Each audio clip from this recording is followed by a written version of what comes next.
దేవుడు మనకిచ్చిన పని చేసేటప్పుడు మన హోదాని, మన స్థితిని, మన స్టేటస్ ని మనం చూసుకోకూడదు. అక్కడ కేవలం పనోళ్ళం, అంతేనే కదా. సేవకుడు అనే పేరు ఎందుకు పెట్టుకున్నాం? సేవ చేస్తానని ఒప్పుకున్నాం కాబట్టి. ఆయన మనల్ని పంపించిందే సేవ చేయడానికి కాబట్టి. కానీ సేవ చేసే విషయంలో మనమే చేయించుకునే వారిలో ఉండడానికి, పని చేయించుకునే వాడిని సేవకుడు అన్నాడు, చేసేవాడిని సేవకుడు అంటారు. అంతెత్తు నుండి కింద పడి అక్కడ కూడా ఆనందంగా గడపడం నేర్చుకోగలిగిన వాడు సేవకుడు. దేవుడు మనల్ని ఎక్కడికి వెళ్ళి పని చేయమంటే అక్కడికి వెళ్ళి పని చేసేవారు సేవకుడు.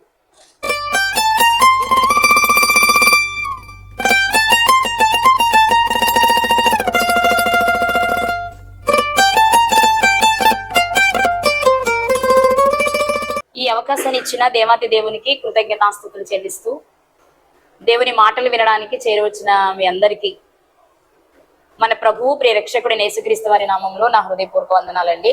బాగున్నారు అందరూ?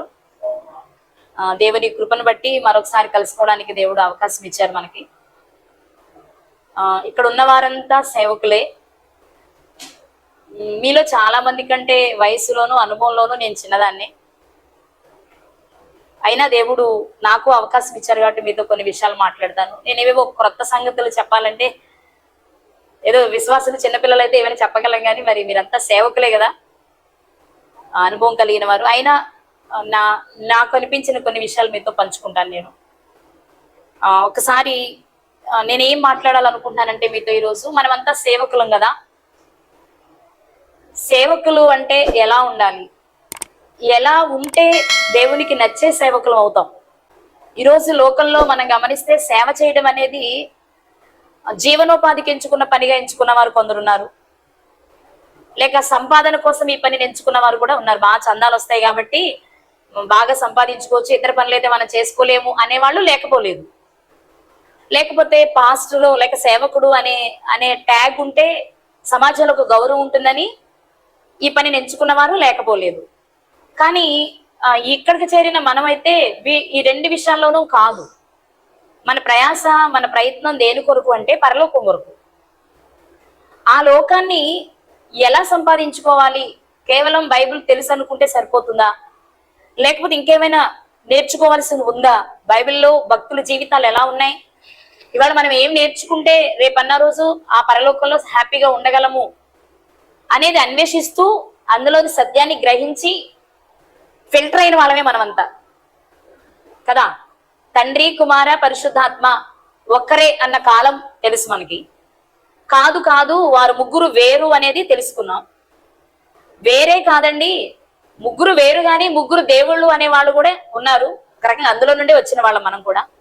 కానీ ఇప్పుడు తండ్రి ఎవరో, కుమారుడెవరో, పరిశుద్ధాత్మ ఎవరో మనకంటే మేధావులు అనుకున్న వారు గ్రహించలేని సంగతుల్ని మనకి గ్రహింపచేసి ఒకటిగా చేర్చి మనల్ని ఆధ్యాత్మిక జీవితంలో బలపరుస్తూ మరింతగా బలపడడానికి ఇలాంటి అవకాశాలను ఇస్తున్నాడు దేవుడు మనకి. ఒక రకంగా చెప్పాలంటే ప్రత్యేకించబడిన వారం మనం. కానీ మన ప్రత్యేకత అనేది మనకి పరలోకాన్ని ఇచ్చేలా ఉందా లేదా టెస్ట్ చేసుకున్న టైం ఇది. వచ్చాం బయటికి, కానీ మరి బ్రతకాలి కదా. ఫర్ ఎగ్జాంపుల్ మీకు ఒక మాట చెప్తాను. యేసుక్రీస్తు ప్రభు వారు 12 మందిని శిష్యులుగా ఏర్పాటు చేసుకున్నారు. కేవలం 12 మంది కాదు, ఆ తర్వాత 70 మందిని ఏర్పాటు చేసుకున్నారు. ఆ తర్వాత ఆయన చెప్పిన మాట, మీరు సర్వలోకానికి వెళ్ళి సర్వ సృష్టికి సువార్తను ప్రకటించి అనేకులను శిష్యులుగా చేయండి అని చెప్పారు. అయితే లోకములో నుండి ప్రత్యేకించబడిన వారు 12 మంది అని మనం అనుకుంటే, ఆ 12 మంది క్రీస్తు అడుగుజాడల్లోనే నడిచారా అంటే కాదు కదా.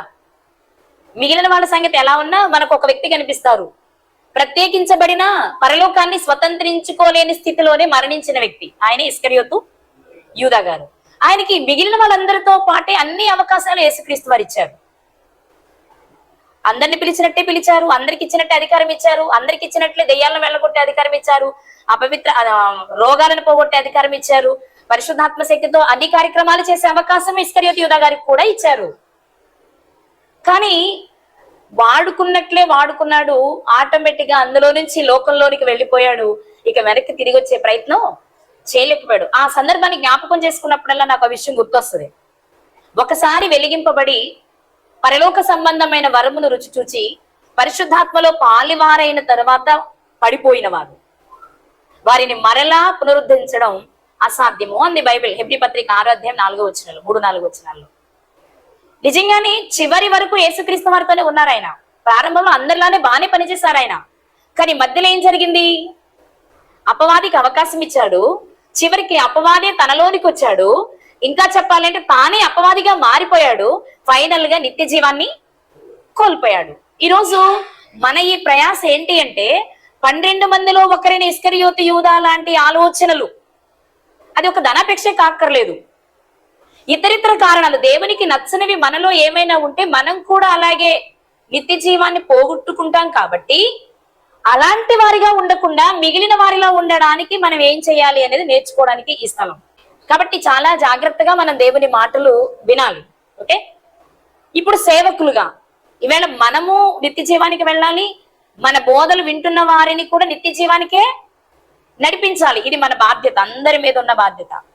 ఏదో సేవకుల్ని కాబట్టి, నాకు ఈ పోస్ట్ వచ్చింది కాబట్టి, దేవుని మహాకృపను బట్టి ఆర్థిక పరిస్థితులు బాగున్నాయి, ఆరోగ్య పరిస్థితులు బాగున్నాయి కాబట్టి ఏదో ఒకటి చెప్పేసి ఎలాగోలా బ్రతికేస్తాను అంటే రేపు మనం ఆయన ముందు నిలబడి లెక్క చెప్పాలి. కాబట్టి ఆయన చేతిలో నుండి తప్పించు. ఎందుకంటే ఆయన చేతిలో పడుట బహు భయంకరం కదా. జీవము గల దేవుని చేతిలో పడుట భయంకరం. కాబట్టి ఆయన చేతిలో పడకుండా ఆయన చేతి నీడలో మనము సంరక్షణ పొందాలి అంటే సేవకులుగా మనం చాలా జాగ్రత్తగా ఉండాలి. బైబిల్ మనకు చెప్పిన విషయమే కదా, బోధకులైన వారికి మరి కఠినమైన తీర్పు ఉంది. కాబట్టి అందరికంటే ముందు మనమే చాలా శ్రద్ధగా ఉండాలి. సరే, సేవకులు ఎలా ఉండాలి అనేది మీకు తెలియని విషయాలు కాదు. కానీ అలాగే సేవకులు ఎలా ఉండాలి అనడానికి ఒకటని కాదు కానీ చాలా రీజన్స్ ఉన్నప్పటికీ ఒక్క కారణాన్ని, ఒక్క విషయాన్ని ఈ రోజు మనం పరిశుద్ధ గ్రంథంలో నుంచి చూద్దాం. ఆ ఒక్క కారణాన్ని తెలుసుకోవడానికి ఇద్దరు సేవకులను గురించి మనం మాట్లాడుకుందాం, ఇద్దరు వ్యక్తులను గురించి మనం మాట్లాడుకుందాం. ఆ ఇద్దరు ఎవరు అంటే, ఒకరేమో విశ్వాసులకు తండ్రి, మరొకరేమో విశ్వాసమునకు కర్త. ఆ ఇద్దరి జీవితాలలో నుండి కొన్ని అనుభవాలు, అంటే వాళ్ళ జీవితాలు ఎన్నో విషయాలు ఉన్నాయి, ఎన్నో సందర్భాలకు అవి మ్యాచ్ అవుతాయి. కానీ ఈ రోజు మనము నిత్య జీవాన్ని స్వతంత్రించుకోవడానికి, మనతో కొంతమందిని నిత్య జీవం తీసుకువెళ్ళడానికి ఆ ఇద్దరి జీవితాలలో ప్రాముఖ్యమైన విషయాలు కొన్ని మనం మాట్లాడుకుందాం. ముందుగా అబ్రహాము గారి జీవితాన్ని, విశ్వాసులకు తండ్రి అబ్రహాము గారు కదా. నేను గతంలో కూడా మీతో మాట్లాడిన విషయం ఏంటి అంటే, తండ్రి పిత అనేది మొదటి వానికి ఇచ్చే స్థానం. తండ్రి మొదటివారు ఒక పనిని ఎవరు ప్రారంభిస్తారో వారిని పిత అంటాం మనం. దానికి ఆద్యుడు అంటాం కదా. జీవశాస్త్రానికి ఒక వ్యక్తి ఆద్యుడు, లేకపోతే పలానా విషయాన్ని కనుక్కున్నవాడు దానికి ఆద్యుడు అని మాట్లాడుకుంటాం. మరి విశ్వాస విషయంలో అబ్రహాము గారే ఎందుకు తండ్రి అయ్యారు? ఆయనకు ముందు విశ్వాసం కలిగిన వారు, విశ్వాస వీరులు, విశ్వాస యోధులు లేరా? అంటే మనకి హెబ్రీ పత్రిక 11వ అధ్యాయంలో విశ్వాస వీరుల జాబితా కనిపిస్తుంది. దానిలో మొదటిగా కనిపించే పేరు హేబేలు గారు, 2 హనోకు గారు, 3 నోవహు గారు, ఆ తర్వాత వచ్చే 4వ పేరే అబ్రహాము గారు. ఇప్పుడు మనం ఏం ఆలోచించాలంటే, 4వ పేరైన అబ్రహాము గారు ఎందుకు తండ్రి అయ్యారు? మొదటి ముగ్గురు ఎందుకు తండ్రులు కాలేకపోయారు? విశ్వాసానికి తండ్రులు ఎందుకు కాలేకపోయారు? లేక విశ్వాసులకు తండ్రులు ఎందుకు కాలేకపోయారు? వారికి విశ్వాసం లేదా అంటే, లేకపోతే విశ్వాస వీరుల జాబితాలో ఆ పేర్లు ఉండేవి కాదు. కానీ పేర్లు ఉన్నాయి, కానీ వారు ఎందుకు తండ్రులు కాలేదు అన్నప్పుడు చాలా రీజన్స్ ఉండొచ్చేమో. మా పరిశీలనలో మాకు తెలిసిన ఒక సంగతి ఏంటి అంటే, హెబేలు గారికి గాని, హనోకు గారికి గాని, నోవహు గారికి గాని దేవుడంటే ఎవరు, విశ్వాసం అంటే ఏంటి, ఎలా బ్రతకాలనే విషయాలు తల్లిదండ్రులు నేర్పించారు. హెబేలు గారికి తండ్రి ఎవరు? హెబేలు గారి తండ్రి ఎవరు? ఆదాము గారు. ఆదాము గారికి పిల్లలు ఎంతమంది? 2 ముగ్గురా? చెప్పండి, 2 ముగ్గురా? మీరు కూడా 2 ముగ్గురు దగ్గరే ఉంటే ఎలాగరా? అది కదా మనం చెప్పాల్సిన ఆన్సరు. కయ్యను హేబేలు అనే చోట చాలా సంఘాలు ఉండిపోయినాయి. లేదు శ్వేత గారు కూడా వచ్చారు, లేదా కొంచెం పాకారు కొంతమంది. కానీ మనకి తెలియాల్సిన విషయం, ఎందుకంటే మనం లేఖనాలను పరిశీలించే స్థాయిలో ఉన్నవాళ్ళం కాబట్టి, ఆయనకి శ్వేత గారి తర్వాత ఇంకా కుమారులు కుమార్తెలు కలిగారు. నెంబర్ ఇవ్వలేదు కాబట్టి అనేకులు అనే మనం చెప్పాలి కూడా. వీళ్ళలో హేబేలు గారు ఆదాము గారికి కుమారుడు. ఆదాము గారికి దేవునికి సంబంధం ఉంది, చాలా మంచి బాండింగ్ ఉంది అపవాది వలన మోసపరచబడడానికి ముందు.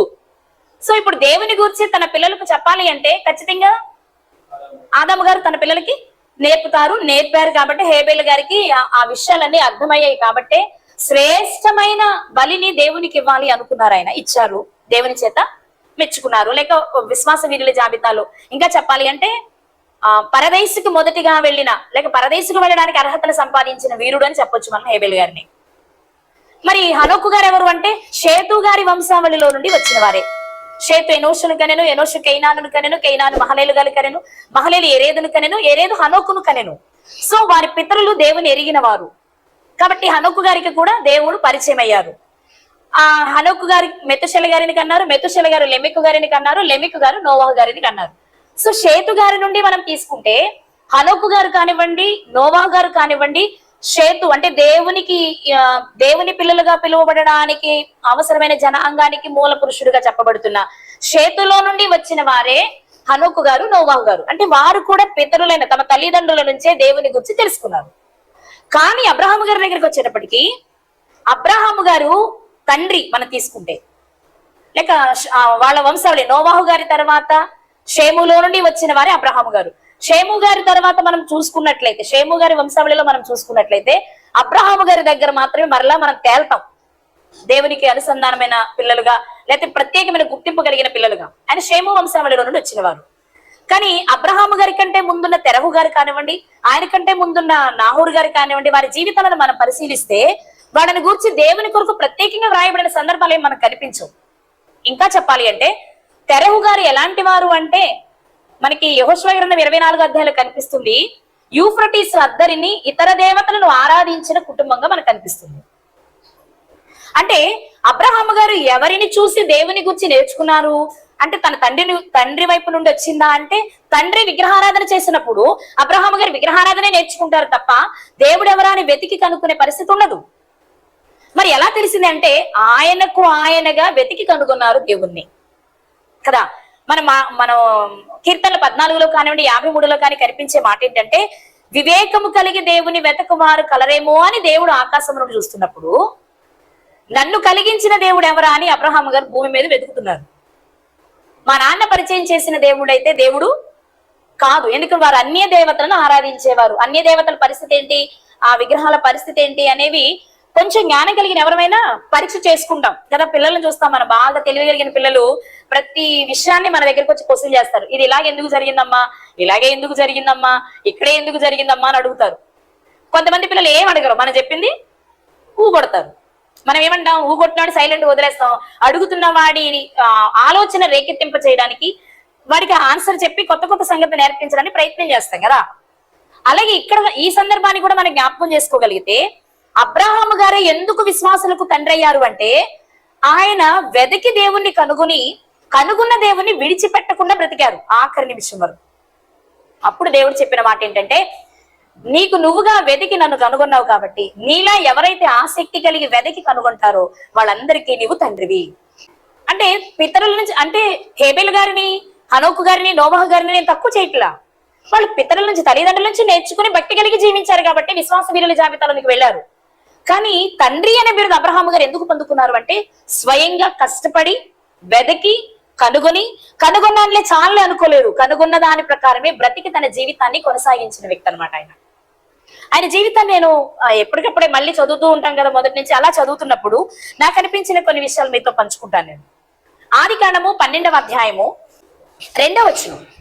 ఆదికాండము 12వ అధ్యాయము 2వ వచనము. నిన్ను గొప్ప జనముగా చేసి నిన్ను ఆశీర్వదించి నీ నామమును గొప్ప చేయుదును. చాలండి. ఈ మాట దేవుడు ఎవరితో చెప్తున్న మాట? అబ్రహాము గారితో అండి. అందరు ఇక్కడ ఉన్నారా? 12వ అధ్యాయము 2వ వచనం చదువుకుంటున్నాం మనం ఆదికాండం. ఇక్కడ దేవుడు అబ్రహాము గారితో చెప్తున్న మాట ఏంటి అంటే నిన్ను గొప్ప జనంగా చేస్తా. ఏ జనం? గొప్ప జనముగా చేస్తా. అలాగే నిన్ను ఆశీర్వదిస్తా. అలాగే నీ నామమును కూడా గొప్ప చేస్తా. ఏ తరములోనైనా నీ పేరు వినబడగానే ఆయన అనేలాగా నిన్ను చేస్తా అన్నారు. ఇంతకీ ఈ 3 అవకాశాలు, నిన్ను గొప్ప చేస్తా, గొప్ప జనముగా చేస్తా, నీ పేరు గొప్ప చేస్తా, ఈ 3 అవకాశాలు ఇవ్వడానికి ఎందుకు ఇచ్చారు అసలు ఆయనకి ఈ 3 అవకాశాలు? దేవుడు ఏం చేస్తే గొప్ప చేస్తానంటున్నారు, ఏం చేస్తే గొప్ప పేరు అంటున్నారు, ఏం చేస్తే గొప్ప జనాంగాన్ని ఇస్తాను అంటున్నారు అని మనం ఆలోచన చేస్తే 12వ అధ్యాయం 1వ వచనంలో దేవుడు ఒక కోరికను వెల్లడి చేశారు. అదేంటో చూద్దాం. ఆదికాండము 12వ అధ్యాయము 1వ వచనం. యెహోవా అంటే దేవుడు ఇలా అంటున్నారు, నీవు లేచి నీ దేశము నుండి, నీ బంధువుల యొద్ద నుండి, నీ తండ్రి ఇంటి నుండి బయలుదేరి నేను నీకు చూపించు దేశమునకు వెళ్తాడు. దీనికోసమే పెద్ద పేరు ఇచ్చేయాలా? ఇప్పుడు భగవాన్ దాస్ గారు మనల్ని పిలిచారు రమ్మని, వచ్చాం. వస్తేనే ఇంత పెద్ద పేరా?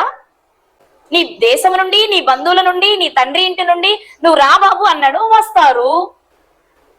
కేవలం రమ్మన్నంత మాత్రాన, రావడానికి అంగీకరించినంత మాత్రాన గొప్ప జనముగా చేసి ఆ పేరు తరతరాలు ఉండేలా చేయాలా? అంత విశేషం ఉంది అందులో. రమ్మన్నారు అంతే కదండి, అందులో ఏదో ప్రాణత్యాగం ఏం లేదుగా. ఉందా?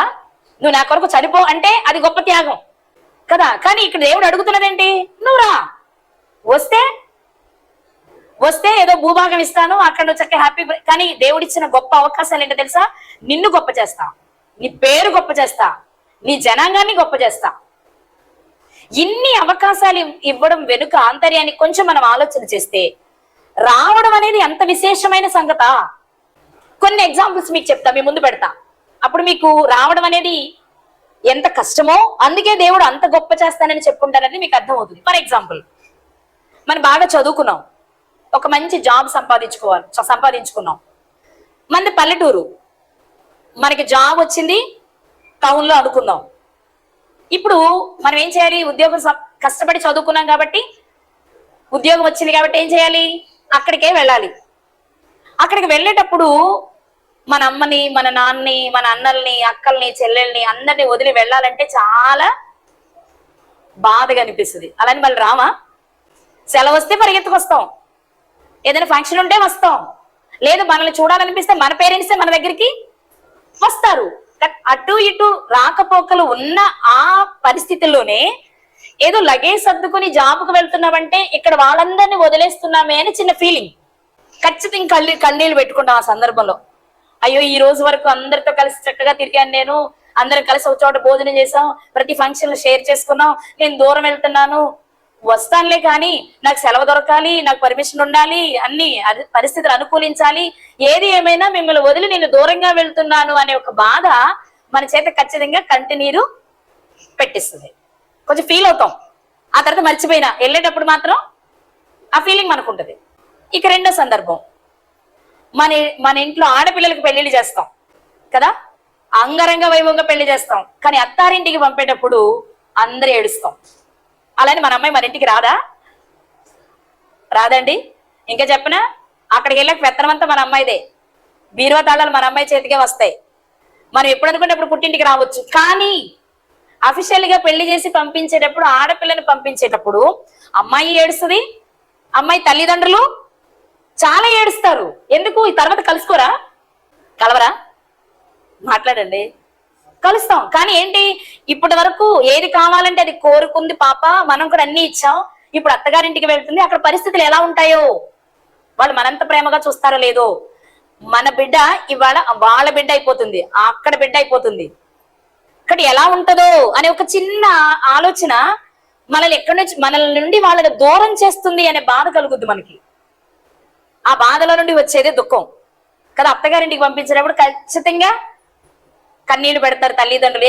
ఎప్పుడు కన్నీళ్లు పెట్టని తండ్రి కూడా ఆ సన్నివేశంలో కన్నీళ్లు పెడతారు. నిజంగా మగవాళ్ళు అంటే పెద్దగా ఏడవరు కదా, ఏడవరు. ఒకవేళ ఏడిస్తే అలాంటి సందర్భాల్లో ఒకటి ఎవరైనా పోవాలి, రెండు మన పాప అత్తగారింటికి వెళ్ళాలి, ఇలాంటి సందర్భాల్లోనే కన్నీళ్లు పెడతారు ఎక్కువగా జెంట్స్. ఆడవాళ్ళ కంటే ఊరికే వస్తాయి అనుకోండి, అవి వేరే విషయం. ఓకే, కాబట్టి మీరు ఆలోచించండి, మన బిడ్డ మన ఇంటికి తిరిగి వచ్చే అవకాశం ఉన్నా, మనము వెళ్ళే అవకాశం ఉన్నా, ఇక వాళ్ళ బిడ్డ అయిపోతుంది, ఇంటి పేరు మారిపోతుంది అనిపించగానే మనకి చాలా దుఃఖం వస్తుంది కదా. 20 ఏళ్ళు చేతులతో పెంచానండి నా చిట్టి తల్లిని, ఇప్పుడు పంపించేస్తున్నాను, వాళ్ళు ఎలా చూసుకుంటారో, ఎలా ఉంటుందో, రేపు ఎలా ఉంటుందో అది ప్రశ్నే. బాగుండొచ్చు, బాగుండకపోవచ్చు, కానీ మనకు బాగా ఉంటుందని హ్యాపీగా పంపిస్తామా? బాగుండదని మనం ఏం అనుకోవడానికి లేదుగా. కొంతమంది జీవితాలు బాగుంటాయి కదా, అలానే హ్యాపీగా పంపిస్తామా? అప్పుడు కూడా మనకి ఎలా కన్నీళ్ళే వస్తాయి. మళ్ళీ కలుసుకునే అవకాశం ఉన్న కన్నీళ్లతోనే ఆ పాపని అత్తగారి. ఎందుకు అంటే ఇక నుండి ఎప్పుడు పిలిచినా రావాలనుకున్నా వాళ్ళ పర్మిషన్ తీసుకోవాలి, వాళ్ళ పర్మిషన్ ఇస్తేనే రావాలి. కాబట్టి ఎవరైనా చనిపోతే అప్పుడు ఏమనిపిస్తుంది మనకి, ఇక ఎప్పటికీ వాళ్ళు తిరిగి రారు. కాబట్టి ఆఖరిసారి చూడాలి, చివరి చూపు చూడాలి అని నిజంగా ఎంత దూరంలో జనరల్ గా లోక సంబంధంగా ఆలోచిస్తే ఆధ్యాత్మికంగా అదేముంది లేదు, ఇంక భౌతిక టైం ఏముంది లేదు, అదేవి నిష్ప్రయోజనమైన శరీరమే అనుకుంటే వేరు. కానీ మామూలుగా ఆలోచిస్తే ఎవరైనా ఒక వ్యక్తి చనిపోతే, మన తండ్రిలో తాతలు ఎవరైనా చనిపోతే మనం ఎంత దూరంలో ఉన్నా రావడానికి ప్రయత్నం చేస్తాం. ఎందుకంటే మరలా ఆ రూపం మనకి కనిపించదు కాబట్టి. అప్పుడు ఎలా ఉంటది మనకి చెప్పండి? అమ్మయ్య పోయాడు, దరిద్రం వదిలింది అన్నట్టు ఉంటదా? అప్పుడు వెంటనే మనలో చాలా మందికి తెలిసిన విషయం, అప్పటి వరకు వాళ్ళని ఒకవేళ నిర్లక్ష్యం చేసినా ఆ వ్యక్తి చనిపోతే చనిపోయిన రోజే అతనికి మనకి ఉన్న అనుబంధాన్ని, మన జీవితాల్లో వాళ్ళ విషయంలో జరిగిన సంఘటనలన్నీ జ్ఞాపకం చేసుకుంటాం. అప్పుడు ఖచ్చితంగా మనకు కంటినీరు వస్తుంది కదా. నా చిన్న తండ్రి అనుకుందాం, నా చిన్నప్పుడు మా నాన్న ఎన్నో కష్టాలు పడి భుజాల మీద మోసుకొని నాకు కావాల్సినవి అందించాడు, నా కొరకు ఎంతో కష్టపడ్డాడు అనే విషయం గుర్తొస్తే, ఇప్పుడు మనం అన్ని సమకూర్చుకోగలిగే స్థితిలో ఉన్నప్పటికీ అలాంటి తండ్రికి రేపటి నుంచి నాకు లేడు అనే బాధ, చాలా బాధ అనిపిస్తుంది. ఈ విషయాలు మనం ఒక చోటకి తెచ్చి ఆలోచన చేస్తే అర్థమయ్యేది ఏంటి అంటే, ఒకరిని విడిచి వెళ్ళిపోవడం అనేది చాలా కష్టంగా అనిపిస్తుంది. ఆ పని చేయడానికి చాలా సందర్భాలు ఇష్టపడం, వద్దు. చాలా మంది ఉద్యోగాలు వదిలేసుకుని ఇళ్లలోనే ఉన్న వాళ్ళని మనం చూస్తాం. అంటే తర్వాత వచ్చి రావడానికి అవకాశం ఉన్నా సరే, అమ్మో ఏమో నా తల్లిదండ్రులు వదిలి నేను అక్కడ ఉండలేనేమో, వెళ్ళని నేను వద్దనుకుని, లేదా ఇక్కడ ఏదో చిన్నది చూసుకుని ఇక్కడే చేసుకుందాం అనుకునే పరిస్థితులు మనం చూస్తాం. అంటే మరలా కలుసుకోవడానికి అవకాశం ఉంటేనే ఇంత పెయిన్ అయితే, అబ్రహాము గారితో దేవుడు చెప్తున్న మాట ఏంటి అంటే, నువ్వు బయటికి వచ్చే, అంటే ఆ మాట వెనకంటే మళ్ళీ కుదిరినప్పుడు వెళ్ళమని కాదు. ఆయనతో చెప్తున్నప్పుడు నీ దేశాన్ని వదిలిపెట్టిరా అన్నారు ఫస్ట్. ఈ దేశం కాకపోతే మరొక దేశం, ఏ దేశంలో ఉంటే మాత్రమేమి, నా బంధువులు నా తల్లిదండ్రులు అందరూ నాతో బానే ఉంటారు కదా అనిపించిందేమో అనుకుందాం కాసేపు. వెంటనే దేవుడు చెప్పిన రెండో మాట ఏంటంటే, దేశమే కాదురా బాబు, నీ బంధువులు వదిలేయాలి నువ్వు. బంధువులు కూడా వదిలేయాలా? సర్లే బంధువులు వదిలే ఏముంది, నా అన్నదమ్ములు నాతోనే ఉంటారు కదా అనుకుని ఉండొచ్చేమో. కానీ మూడోసారి దేవుడు చెప్పింది ఏంటంటే, నీ తండ్రి ఇంటి వారిని కూడా నువ్వు వదిలేయాలి. వదిలేసి అక్కడే ఉంటాను, ఫంక్షన్లకు వస్తాను, పెళ్లిళ్ళకి వస్తాను, పుట్టినరోజులకు వస్తాను అనుకోవడానికి దేవుడు అవకాశము ఇవ్వలేదు. ఏం చెప్పారంటే, ఒకసారి నువ్వు దీన్ని వదిలి బయటకు వచ్చాక ఇక ఎప్పటికీ నువ్వు వెనక్కి వెళ్ళడానికి వీలు లేదు. ఇప్పుడు చెప్పండి, అప్పటి వరకు తల్లిదండ్రులతో మెలిగిన ఆయన, అప్పటి వరకు బంధువులతో కలిసి జీవించిన ఆయన, ఒక్కసారిగా తండ్రి ఇంటి వారిని, బంధువులను, దేశాన్ని సైతం వదిలిపెట్టి ఒంటరిగా ప్రయాణం చేయాలి ఒక ఎత్తైతే, రెండవది ఎక్కడికి వెళ్ళాలో కూడా తెలియదు. మనం ఆది కాండంలో చదువుకుంటున్నప్పుడు కనానుకు వెళ్ళడానికి బయలుదేరి వచ్చినట్టు కనిపిస్తుంది మనకి. వాస్తవానికి కనానుకు వెళ్ళాలనే సంగతి అబ్రహాము గారికి ముందు తెలియదు. అందుకే మనకి హెబ్రీ పత్రికలో రాయబడిన మాట ఒకసారి చూసుకుందాం. హెబ్రీలకు రాసిన పత్రిక 11వ అధ్యాయము, హెబ్రీలకు రాసిన పత్రిక 11వ అధ్యాయము 8వ వచనం. అబ్రాహాము పిలువబడినప్పుడు విశ్వాసమును బట్టి ఆ పిలుపునకు లోబడి తాను స్వాస్థ్యముగా పొందనయ్యున్న ప్రదేశమునకు బయలు వెళ్ళెను. మరియు ఎక్కడికి వెళ్ళవలెనో అది ఎరుగక బయలు వెళ్ళెను. ఇది మనం గుర్తు పెట్టుకోవాల్సిన విషయం. అబ్రహాం రా, ఏంటి ప్రభువా, బయలుదేరు, అలాగే ప్రభు అన్నారు. కానీ ఎక్కడికి ప్రభువా, ఎక్కడికి? ఒకవేళ ఆయన అడిగినా ఈయన చెప్పలే, ఎక్కడికి వెళ్ళాలో చెప్పలా. ఎక్కడికి వెళ్ళాలో తెలియకుండా బయలుదేరడం అనేది ఈ రోజుల్లో మన వల్ల అయితే అవుద్దా? 100 ప్రశ్నలు వేస్తాం. ఏమని? ఎక్కడికో చెప్పండి ముందు, మీరు చెప్పాకే నేను బయలుదేరతా. ఎందుకంటే ప్లేస్ మనకు నచ్చాలి, అక్కడ మన వాళ్ళు ఉన్నారో లేదో తెలియాలి, అక్కడికి ట్రైన్ ఫెసిలిటీ కానీ బస్ ఫెసిలిటీ కానీ వెళ్ళడానికి ఉందో లేదో తెలియాలి. ఇవన్నీ చూసుకున్న తర్వాత ఆలోచించి చెప్తానంట మనమైతే అప్పుడు కూడా. కానీ ఎక్కడికి వెళ్ళాలో తెలియకుండానే బయలుదేరడం అనేది ఆయనకే సాధ్యమైంది. అందుకే ఆయన విశ్వాసులకు తండ్రి అయ్యారు. లే బయలుదేరంటే అలాగే ప్రభువా సర్దుకుంటాను పుట్ట, అందరిని వదిలేయాలి, అలాగే ప్రభువా వదిలేస్తాను, నేను ఒంటరిగానే వచ్చేస్తాను. అమ్మో నేను ఒంటరిగా వెళ్ళాలా, పోనీ ఏదో సంతోషంగా గడుపుదామంటే నాకు పిల్లలు కూడా లేరే కదా, పిల్లలు ఉంటే పోనీ ఈ బాధలన్నీ మర్చిపోతాం మనం. ఏ బాధలన్నీ? తండ్రి ఇంటి వారిని వదిలేసామనే సంగతి, ఉన్న ఊరిని వదిలేసామనే సంగతి, కన్న తల్లిని మర్చిపోయామనే సంగతి మర్చిపోతాం. ఎవరితో చంటి పిల్లలు ఉంటే వాళ్ళ ప్రేమతో, మన పిల్లలు ఉంటే వారితో, ఇప్పుడు ఆ ముచ్చట లేదా ఆయనకి అప్పటికి. ఇటువైపు పిల్లలు లేరు, అటువైపు అందరినీ వదిలేయాలి. పోనీ వదిలేస్తాం, పలానా ఊరు వెళ్తున్నానని చెప్పి అడ్రస్ చెప్పి వెళ్దామా అంటే ఎక్కడికి వెళ్తున్నారో ఆయనకే తెలియదు. దేవునికి ఎందుకు నచ్చారు ఆయన అని ఆలోచిస్తే మనకు అనిపిస్తుంది, అసలు అలాంటి సందర్భంలో కూడా ఎదురు ప్రశ్న వేయలేదంటారా? ఎక్కడికి వెళ్ళాలో చెప్పకుండా నేను ఎక్కడికి బయలుదేరమంటావు అని మనలాగే గుంజులు తీయలేదంటారా? తీయించలేదంటారా? దేవుణ్ణి తీయించలా. ఏంటి అతనుకున్నది అంటే గుడ్డి నమ్మకం అంతే. నేను ఎవరిని పట్టుకున్నానో, ఎవరిని విశ్వసిస్తున్నానో ఆయన ఏది చేసినా నాకు ఇష్టమే. లోకల్లో వాడతాం మనం, నేట ముంచినా పాల ముంచినా నీదే భారం అంటాం కదా. అలాంటి కాన్సెప్ట్ లోనే అబ్రహాం గారు బయటకు వచ్చారు. వెళ్ళమంటావా ప్రభు? వెళ్తానయ్యా. అయ్యో అందరు వదిలేయాలి తెలుసా? మనకు తెలుసు, హారాన్ నుండి బయలుదేరే నాటికి ఆయనకి 75 సంవత్సరాల వయసు. 75 సంవత్సరాల వయసు వరకు అందరితో కలిసి బ్రతికిన ఆయన ఈవేళ నువ్వు బయటికి రావయ్యా నేను గొప్ప చేస్తానంటే, అంటే నా అభిప్రాయం ఏంటంటే అంత ఈజీగా బయటకు వచ్చే విషయం కాదు. ఒకవేళ రాగలిగితే మాత్రం ఇలాంటి అర్హతలు పొందుకునే యోగ్యత కలిగినట్లే. అంత గొప్ప ఆఫర్ ఎందుకు ఇచ్చా? మనం కూడా చాలా సందర్భాలు చూస్తూ ఉంటాం. ఏదైనా ఒక వస్తువు కొనుక్కోవడానికి వెళ్ళామనుకోండి, ఇమిటేషన్ 20 రూపాయలకు వస్తే ఒరిజినల్ 200లకు వస్తుంది. ఇది 20 కదా, ఇది 200 ఎందుకు అంటాం మనమే. అప్పుడు మనకే వచ్చే ఆలోచన ఏంటంటే 200 పెట్టాడంటే ఇందులో ఏదో క్వాలిటీ ఉండాలి అనుకుంటాం కదా, అంతేనా? దాని కాస్ట్ ని బట్టి మనం ఏం చేస్తాం, క్వాలిటీని క్యాల్కులేట్ చేస్తాం. ఓకే, ఇంత ఖరీదు ఉంది అంటే ఏదో ఉండుంటది దీనిలో మంచిది. ఇది 20కి వచ్చేది 200 ఎందుకు పెట్టాడు అంటే అందులో ఏదో ఉండుంటది అని మనమే సాటిస్ఫై చేసుకుంటాం. ఇప్పుడు నిన్ను గొప్ప చేస్తానయ్యా అనడంలో ఆంతర్యం ఏంటంటే ఈ పని ఎవరు చేయరు, కానీ నువ్వు చేయగలిగితే నేను గొప్ప చేస్తా. నాకెక్కడో ఆశ నువ్వు చేయగలవని. ఆశతో ఆయన అడిగినప్పుడు ఎదురు చెప్పకుండా ఎక్కడికి వెళ్లాలో తెలియకుండానే బయలుదేరాడు అబ్రహాము గారు. ఎందుకు ఆయన జీవితాన్ని ఆ సందర్భాన్ని మీ ముందు నేను పెడుతున్నానంటే సేవకుడు చేయవలసిన పని కూడా ఇదే. నేను ఎక్కడికి వెళ్ళనండి, నా దగ్గర చాలా పెద్ద సంఘం ఉంది, ఇప్పుడు నేను ఈ సంఘాన్ని వదులుకుని ఎవరో దేవుని ఎరుగని ఏజెన్సీ ఏరియాలకు వెళ్ళి నేను స్వార్థ ప్రకటించాలంటే నేను ఎక్కడ ప్రకటిస్తానండి, నా వల్ల కాదండి, అక్కడ అంతా ఇబ్బందులు ఉంటాయంట, తినడానికి ఉండదంట, వాళ్ళు అసలు చెప్పనివ్వరంట, కొడతారంట, అవన్నీ కహానీలు చెప్పుకో. నేను వెళ్ళమంటే నువ్వు వెళ్ళడమే చేయాల్సిన పని తప్ప ఏ ప్లేస్ అది బాగుంటుందా లేదా, నేను వెళ్తే అనుకూలంగా ఉంటుందా లేదా, ఈ కారణాలు మనము వెతుక్కుంటే మనం సేవకులం కాలేం. ఒకవేళ అలా వెతుక్కునే వారమైతే సేవకులమని మనం చెప్పుకోకూడదు. సేవకులుగా మనం చేయాల్సింది ఏంటి అంటే దేవుడు నీకు ఏ పని అప్పగిస్తే నువ్వు ఆ పని చేయడం వరకు మాత్రమే. అది బాగుందా లేదా, అక్కడ అందరూ ఉంటారా లేదా, వెళ్ళిన వాళ్ళు నాకు సహకరిస్తారా లేదా, నాకు తినడానికి ఉంటుందా లేదా, ఈ కారణాలు మనం వెతుక్కోకూడదు. నేను ఈ మధ్యలో పిల్లలకి ఆన్లైన్ జరుగుద్ది మార్నింగ్ మాకు, అందులో రోజుకు ఒక ఇది జరుగుతుంది. అందులో బైబిల్ మిషనరీస్ క్లాస్ నేను తీసుకున్నాను చెప్పడానికి.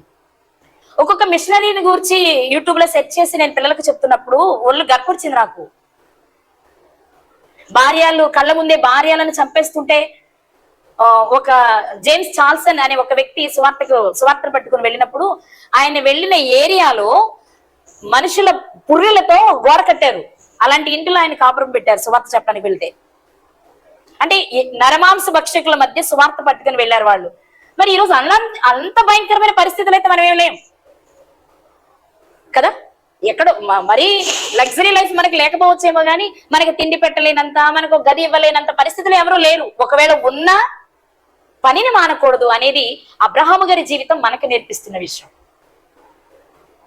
ఈ రోజు వాళ్ళందరూ అంత త్యాగం చేశారు కాబట్టే ఈ రోజు ఇంత ప్రశాంతంగా మనం వాక్యం చదువుకోగలుగుతున్నాం, ఇంత ప్రశాంతంగా సువార్తను ప్రకటించుకోగలుగుతున్నాం. చిన్న చిన్న ఇబ్బందులు వస్తాయి, అసలు లేకుండా ఏం లేదు కదా. వాళ్ళు బ్రతికుండగానే చంపివేయబడ్డారు, బ్రతికుండగానే చర్మాలు ఒలిపించుకున్నారు అపోస్తలుల జీవితాలు మనం చదువుతుంటే. మరి ఆ త్యాగం ముందు మనం చేసేది ఎంత? కానీ బోర్డు మాత్రం ఏం పెట్టుకున్నాం, సేవకుడు. సేవకుడు అంటే ఏంటండి? ఓ యజమాని దగ్గర బానిసగా పనిచేసేవాడే సేవకుడు. దేవుడు మనకిచ్చిన పని చేసేటప్పుడు మన హోదాని, మన స్థితిని, మన స్టేటస్ ని మనం చూసుకోకూడదు. అక్కడ కేవలం పనోళ్ళం, అంతేనే కాదా? సేవకుడు అనే పేరు ఎందుకు పెట్టుకున్నాం? సేవ చేస్తానని ఒప్పుకున్నాం కాబట్టి. ఆయన మనల్ని పంపించిందే సేవ చేయడానికి కాబట్టి. కానీ సేవ చేసే విషయంలో మనమే చేయించుకునే వారిలో ఉండడానికి, పని చేయించుకునే వాడిని సేవకుడు అన్నాడు, చేసేవాడిని సేవకుడు అంటారు. ఈరోజు సేవకులుగా మనం ఉన్నామా? సేవ సువార్త ఏ రూపంలో నువ్వు చెప్పు, ఒక పాట పాడటానికి వెళ్ళు, లేక ప్రసంగం చెప్పడానికి వెళ్ళు, పరిచర్య చేయడానికి వెళ్ళు, నువ్వు ఏ రూపంలో దేవుని పని చేయడానికి వెళ్ళు, నువ్వు ఒక సేవకుడమైన సంగతి నీకు గుర్తుంటే, నువ్వు ప్లేస్ని ఎంచుకుని, లేకపోతే అక్కడ ఉన్న వ్యక్తులను ఎంచుకుని, లేదా అక్కడికి వచ్చే బోధకులు చెప్పే వాక్యాన్ని పలానా బోధకుడు వస్తాడా, పలానా బోధకురాలు వస్తుందని ఎంచుకుని నువ్వు దేవుని పని కోసం వెళ్తే నువ్వు పర్ఫెక్ట్ గా లేవు దేవుని దృష్టిలో. ఆ రోజు ఏం తక్కువ అబ్రహాము గారికి? ఆయన బయలుదేరే నాటికే ఆస్తిపరుడు. తర్వాత మనం చూస్తాం వెండి బంగారము పశువులు కలిగిన బహుధనవంతుడు అని రాయబడింది ఆయన గురించి. మరి అంత ధనవంతుడు కూడా ఎలా జీవించాడు? ఒక్క సందర్భాన్ని మీకు జ్ఞాపకం చేస్తాను నేను. లోతు గారి పశువుల కాపరులకు అబ్రహాము గారి పశువుల కాపరులకు గొడవలు వచ్చాయి. అబ్రహాము గారి వయసులో పెద్దవాడు, అతనే లోతు గారిని వెంట పెట్టుకుని వచ్చాడు. కాబట్టి ఇప్పుడు అధికారి ఎవరు? వయసును బట్టైనా పరిస్థితులను బట్టైనా అధికారిగా యజమానిగా ఉండే పరిస్థితి అబ్రహాము గారిది.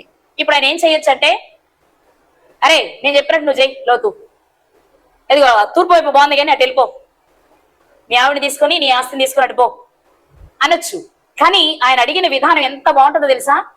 నీవు నేను బంధువులు నాయన, మన మధ్య కలహాలు ఉండకూడదు. కాబట్టి నీకేది నచ్చితే అటు వెళ్ళు, నువ్వు వెళ్ళింది కాకుండా మిగిలిన ప్రదేశానికి నేను వెళ్తా. ఈ తగ్గింపు సేవకులుగా మనలో ఉందా ఈరోజు? విశ్వాసాల సంగతి తర్వాత పెడదాం. ఈవేళ అబ్రహాము గారిని దేవుడు ఎందుకు ఆ స్థాయిలో నిలబెట్టారు? ఈ రోజు మనం ఏది నేర్చుకుంటున్నా ఆయన జీవితం నుంచి ఏదో ఒక విషయాన్ని మనకి ఎందుకు నేర్పిస్తున్నారు అంటే, ఆయన జీవితంలో ముఖ్యమైన ఒకటి ఏంటంటే, ఎక్కడికి వెళ్ళాలో తెలియకపోయినా ఎదురు చెప్పకుండా బయటకు వచ్చారు. ఆ స్థాయి మనకు ఉండాలి. ఎక్కడికి ప్రభువా అనాలే తప్ప, అంటే ఎక్కడికి ప్రభు అంటే వెళ్తాను ప్రభువా, నేను నాకు చోటు చూపిస్తే చోటు చెప్పండి నడుచుకుని నువ్వు వెళ్ళు, నేను ఆగమనే చోట ఆగు, మూవ్ అవ్వమంటే మూవ్ అవ్వు అని చెప్పారనుకో, అలాగే అని తల ఉంచేలానే ఉండాలి తప్ప ప్లేసులు వెతుకుని ఈ ఊరొద్దు ప్రభు ఆ ఊరు పంపించవా, అక్కడైతే బాగుంటారంట, అక్కడ సంఘం చాలా పెద్దగా ఉంటుందట, ఇక్కడ సంఘం చాలా చిన్నగా ఉంటుందట, పెద్ద సంఘం అయితే డబ్బులు బాగా వస్తాయట, దశమ భాగాలు, నన్ను ఆ సంఘానికి పంపించవని మనం సెలెక్ట్ చేసుకునేలా ఉండకూడదు. ఆయన ఏదిస్తే ఆ సంఘమే, ఎవరినిస్తే వాళ్ళకి చెప్పడమే, ఎప్పుడు వెళ్ళమంటే అప్పుడు వెళ్ళడమే తప్ప నాకిది అని ఒక్క కోరికను మనం ఆయన ముందు పెట్టిన మనం ఆయన దృష్టిలో నిజమైన సేవకులం కాలేం. సేవకుడు అంటే ఏం చేయమంటారండి అని అడిగేవాడిగా ఉండాలి. అదే అబ్రహాము గారు చేసింది కదా. మన క్రొత్త నిబంధనలో కూడా జక్కయ్య గారి జీవితాన్ని చూసినా, జక్కయ్య గారి జీవితాన్ని చూసినా, లేకపోతే 38 ఏళ్ల నుంచి నడువంగిపోయిన స్త్రీని చూసినా, ఈమె అబ్రహాము కుమార్తె, ఇతడును అబ్రహాము కుమారుడే. ఎందుకు ఆయన పేరుని జ్ఞాపకం చేసుకోవాలి? భక్తులు ఎవరు లేరా? లేదా మరణించి పరదేశికి వెళ్లిపోయిన లాజరు గారి జీవితం చూసి అబ్రహాము రొమ్మున అనుకోవడానికి వెళ్ళను, ఏ మిగిలిన ఇంకా భక్తులు లేరా? ఎందుకంటే ఆ స్థాయిని ఆయన సంపాదించుకోవడానికి కారణం ఏంటి అంటే, దేవుణ్ణి ప్రశ్నించే స్థితిలో అబ్రహాము గారు లేరు. ఆయన ఏది చెప్తే అది చేయడానికి ఆయన ఇష్టపడ్డారు. అలాని దేవుని విషయమైనా మనుషుల విషయంలో కాదంటే, మనుషుల విషయంలో కూడా, తనకంటే చిన్నవారి విషయంలో కూడా ఫస్ట్ ప్రయారిటీ వాళ్ళకి ఇచ్చిన తర్వాత ఆయన తీసుకున్నారు. నువ్వు ఎక్కడికి వెళ్ళాలనుకుంటున్నావు నాన్న లోతు చూసుకో, నీకు నచ్చిన ప్రదేశానికి నువ్వు వెళ్ళు, నువ్వు వెళ్ళింది కాకుండా నేను వేరే వైపుకు వెళ్తాను అని చెప్తే అప్పుడు ఆయన యోర్దాను ప్రాంతం పచ్చని చక్క సస్యశ్యామలంగా ఉంటే లోతు గారు సొదొమ గొమొర్రా ప్రాంతాలను ఎంపిక చేసుకుని వెళ్ళారు. ఆ తర్వాత అబ్రహాము గారు వెళ్ళిపోయారు. ఇది మనకు తెలిసిన సత్యం. ఈరోజు సేవకులుగా ఈ పని మనం చేయగలుగుతున్నామా? ఫ్యాన్లు ఉంటే, ఏసీలు ఉంటే, మంచి రూట్ ఫెసిలిటీ ఉంటే, అక్కడికి వెళ్ళాక మంచి భోజనం ఉంటే, మంచి స్పీకర్లు ఉంటే, లేక మంచి విశ్వాసులు ఉంటే, మన మాట వినేవారు అయి ఉంటేనే పరిచర్య చేస్తాను అనడము సబబు కాదు వాక్య ప్రకారం. ఓకే, ఇంత చేసి అబ్రహాము గారి జీవితంలో ఈ సంఘటన జరిగింది. 75 సంవత్సరాల వయసులో హారాన్ నుంచి బయలుదేరి వెళ్ళిపోయారు. ఇక బానే ఉన్నాళ్లే అనుకుని దేవుడు ఏం వదిలేయలేదు. దేవుడు ఆయనకి ఎప్పుడు గుర్తొస్తే అప్పుడు టెస్టులు పెడుతూ ఉంటారు. మరలా అబ్రహాము గారికి 115 సంవత్సరాల తర్వాత రెండో టెస్ట్ పెట్టారు. అదే ఇస్సాకు గారిని బలి ఇచ్చే విషయం. ఇప్పుడు మీరు ఆలోచించండి, దేవుడెవరో పట్టుకున్నారు, ఆయన రమ్మని గానీ బయటకు వచ్చేసారు. ఇంకా టెస్టులు కావాలా? అసలు ఎదురు ప్రశ్న వేయకుండా రావడమే గొప్ప విషయం కదా. ఇక ఏం ఫిక్స్ అయిపోవచ్చు మనం, ఏమని? ఇక నా మాటే వింటాడు అబ్రహాము, నాకు ఎదురు ఏమి చెప్పడు, నేను ఏది అడిగినా కాదని అనడు అని ఫిక్స్ అయిపోవచ్చు. ఇక టెస్ట్లు అక్కర్లా. కానీ మొదటిసారి టెస్ట్ అప్పుడు చేస్తే మరలా ఇంచుమించు 40 సంవత్సరాల తర్వాత రెండో టెస్ట్ జరిగింది ఆయనకి. ఈ 40 సంవత్సరాలు ఆయన పెద్ద కదపలేదు ఆయన్ని. ఆయన చేసుకుంటూ వెళ్తున్నారు, ఈయన చేయించుకుంటూ వెళ్తున్నాడు. మరలా ఇస్సాకు గారు జన్మించి ఇస్సాకు గారికి ఇంచుమించు 14-15 సంవత్సరాల వయసు వచ్చిన తర్వాత అప్పుడు మరలా పిలుస్తున్నారు అబ్రహాముని. అబ్రహమా చెప్పండి ప్రభువా. మొదటిసారి అబ్రహమా చెప్పండి ప్రభువా, బయలుదేరు. అలాగే ప్రభువా. అది మొదటిసారి. అబ్బా నేనంటే నీకెంత నమ్మకమయ్యా, నేనంటే నీకెంత ఇష్టమయ్యా, నా కోసం వచ్చేస్తున్నావు. సంతోషపడ్డారు, దేవుడు ముచ్చటపడ్డారు. ఇప్పుడు మళ్ళీ 40 సంవత్సరాల వరకు ఆయన గడపలే. అంటే చిన్న చిన్న విషయాలు జరుగుతూ వచ్చిన ఇక మరలా తనకి ప్రాణప్రదమైన విషయం తన కుమారుడే. ఒకసారి తన వారందరినీ వదిలి వచ్చేయడము ప్రాణాన్ని విడిచిపెట్టిన దానితో సమానం కదా. మన పిల్లల్ని మన వాళ్ళందరూ వదులుకొని రావడం అంటే ప్రాణం పోయినంతగా అనిపిస్తుంది. మొదటిసారి అదే సందర్భం జరిగింది. ఇప్పుడు రెండోసారి తన ప్రాణప్రదమైన కుమారుని బలి ఇవ్వమన్నారు దేవుడు. అప్పుడైనా అప్పుడు అడిగే చేశాను ప్రభా, మరి అలాంటి చిన్న చిన్న కోరుకో, మరి ఈ దేశం నుంచి ఇంకో దేశం వెళ్ళమంటే వెళ్ళిపోతాను, ఇలాంటి కారణాలు సాకులేవి చెప్పలా. రెండోసారి కూడా మీరు గమనిస్తే అబ్రహాము గారిని, నీవు ప్రేమించు, నీకు ఒక్కడై ఉన్న ఇస్సాకుని నాకు కొరకు బలి ఇవ్వాలి అంటే అలాగే ప్రభా, ఎక్కడ పంటారు. చాలా ఈజీగా మాట్లాడేశారు. కారణం ఏంటి అంటే అందరికంటే ఆయనని ఎక్కువ ప్రేమిస్తున్నారు ఆయన. అప్పుడు దేవుడే ఇచ్చిన స్టేట్మెంట్ ఏంటో తెలుసా, నీ కుమారుని కంటే నీవు నన్ను ఎక్కువ ప్రేమిస్తున్నావు, నేనంటే నీకు భయం ఉందని నాకు అర్థమైంది, నిన్ను విస్తరింపజేస్తా. అక్కడ కూడా చెప్పిన మాట అదే, నీ సంతానాన్ని విస్తరింపజేస్తా, ఇక నేను గొప్ప చేసేస్తా. ఎందుకంటే నేను అడిగినప్పుడు నువ్వు చెప్పే సమాధానం నిన్ను అలా వదిలేసేలా లేదు, ఏదో ఒకటి కదా. మనం కూడా చూడండి, పిల్లలు ఆయన ఉంటారు, పిల్లలు జరుగుతున్నప్పుడు సడన్ గా ఏదైనా ఎప్పటిదో జరిగిపోయింది అడుగుతారు పిల్లల్ని. వాళ్ళు ఎవరైనా టక్కన సమాధానం చెప్పగానే వెంటనే అనౌన్స్ చేసేస్తారు ఏదో ఒక ప్రైజ్. ఇగో వీడు బాగా చెప్పాడు, ఇగో రేపు సెమినార్ కి మీకు బైబిల్ ఇస్తా, లేకపోతే పలానా ఇస్తా, లేదా పలానా చోట తీసుకెళ్తానంటారు. ఎందుకు? మనం అడగగానే మన మనసును గెలిచేలా వారు సమాధానం చెప్పినందుకు కదా. దేవుడు కూడా ఏంటంటే ఆయనకి ఇవ్వాలనుకున్నారు. మొదటి టెస్ట్ లోనే గెలిచారు, కానీ 40 ఏళ్ల తర్వాత పెట్టిన రెండో టెస్ట్ లో కూడా ఆయనే గెలిచారు. అప్పుడు దేవుడు అనుకున్నారు, నేను అలా వదిలేనయ్యా, నీలా వెదికి కనుగొని నీలా ఎదురు చెప్పకుండా పనిచేసే వాళ్ళకి నువ్వు తండ్రి అవుతావు, విశ్వాసం సంపూర్ణ విశ్వాసాన్ని కనపరిచే వారికి నువ్వే తండ్రి అబ్రహాం అన్నారు. ఈరోజు అబ్రహాము గారి జీవితంలో నుండి మనం నేర్చుకోవాల్సిన ఎన్నో, ఆయన గురించి ఎన్నో ఉన్నాయి. ఆయనకి 4 బిరుదులు ఉన్నాయి, ప్రతి బిరుదుకి ఒక కారణం ఉంది, అది వేరే సంగతి. కానీ ఈ రోజు మనం ఆలోచించవలసిన విషయం ఏంటంటే ఒక సేవకుడుగా లేక సేవకుల సదస్సులో అబ్రహాము గారి జీవితం నుండి సేవకుల వైపు నుండి మనం నేర్చుకోవాల్సింది ఏంటి అంటే దేవుడు మనల్ని ఎక్కడికి వెళ్ళమంటే అక్కడికి వెళ్ళేలా ఉండాలి, ఎప్పుడు వెళ్ళమంటే అప్పుడు వెళ్ళేలా ఉండాలి, ఏది చెయ్యమంటే అది చేసేలా ఉండాలి. ఇది కాదు ప్రభువా, ఇది చెప్పుకో.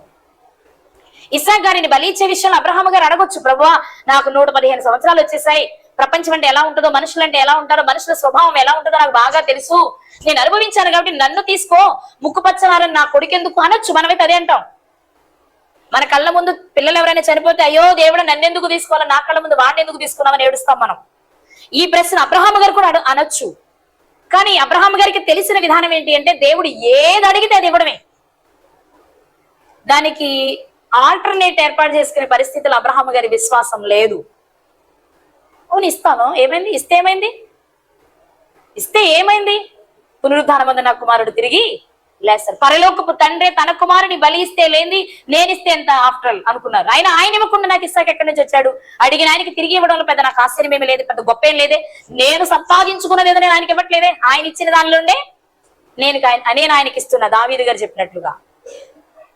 ఈరోజు సేవకులుగా మనం నేర్చుకోవాల్సిన విషయం ఏంటి అంటే మనల్ని ఎక్కడికి పిలిచినా, మమ్మల్ని చాలా మంది పిలుస్తుంటారు వాక్యం చెప్పడానికి. వాళ్ళు ముందే చెప్తారు, మాది చిన్న సంఘం అండి, మీరు వస్తారా అంటారు. మీరు చిన్నదైతే మాకెందుకు, పెద్దదైతే మాకెందుకు, మీరు ఒక్కరున్నా చాలు మేము వింటామంటాం. కొంతమంది అడుగుతారు, ఏమండి మేము ఎక్కువ ఇచ్చుకోలేమండి, వస్తారా అంటారు. కానీ అంటే వాళ్ళకి వాక్యం వింటున్నారు, యూట్యూబ్ లో నచ్చుతుంది, మనల్ని పిలిపించుకోవాలని ఆశ ఉంది. మరి ఏం చేద్దాం, ఒకసారి 2 సార్లు, మరి కొన్ని సందర్భాలలో మనల్ని పెట్టుకోవాలి 1000 అంటే మనకి కష్టమే కదా రోజు వెళ్ళేటప్పుడు.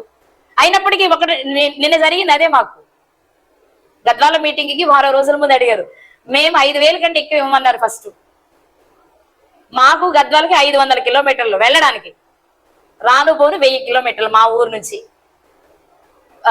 ట్రైన్ ఫెసిలిటీ లేదు, అంటే మేము ట్రైన్కి రావాలంటే హైదరాబాద్ వచ్చి వెళ్ళాలి గద్వాల్, అక్కడి నుంచి మళ్ళీ ఒక 30 కిలోమీటర్లు వెళ్ళాలి. 5000 అంటే మేము ఎక్కడి వరకు రాగలం, మిర్యాలగూడ వరకు రాగలం మేము.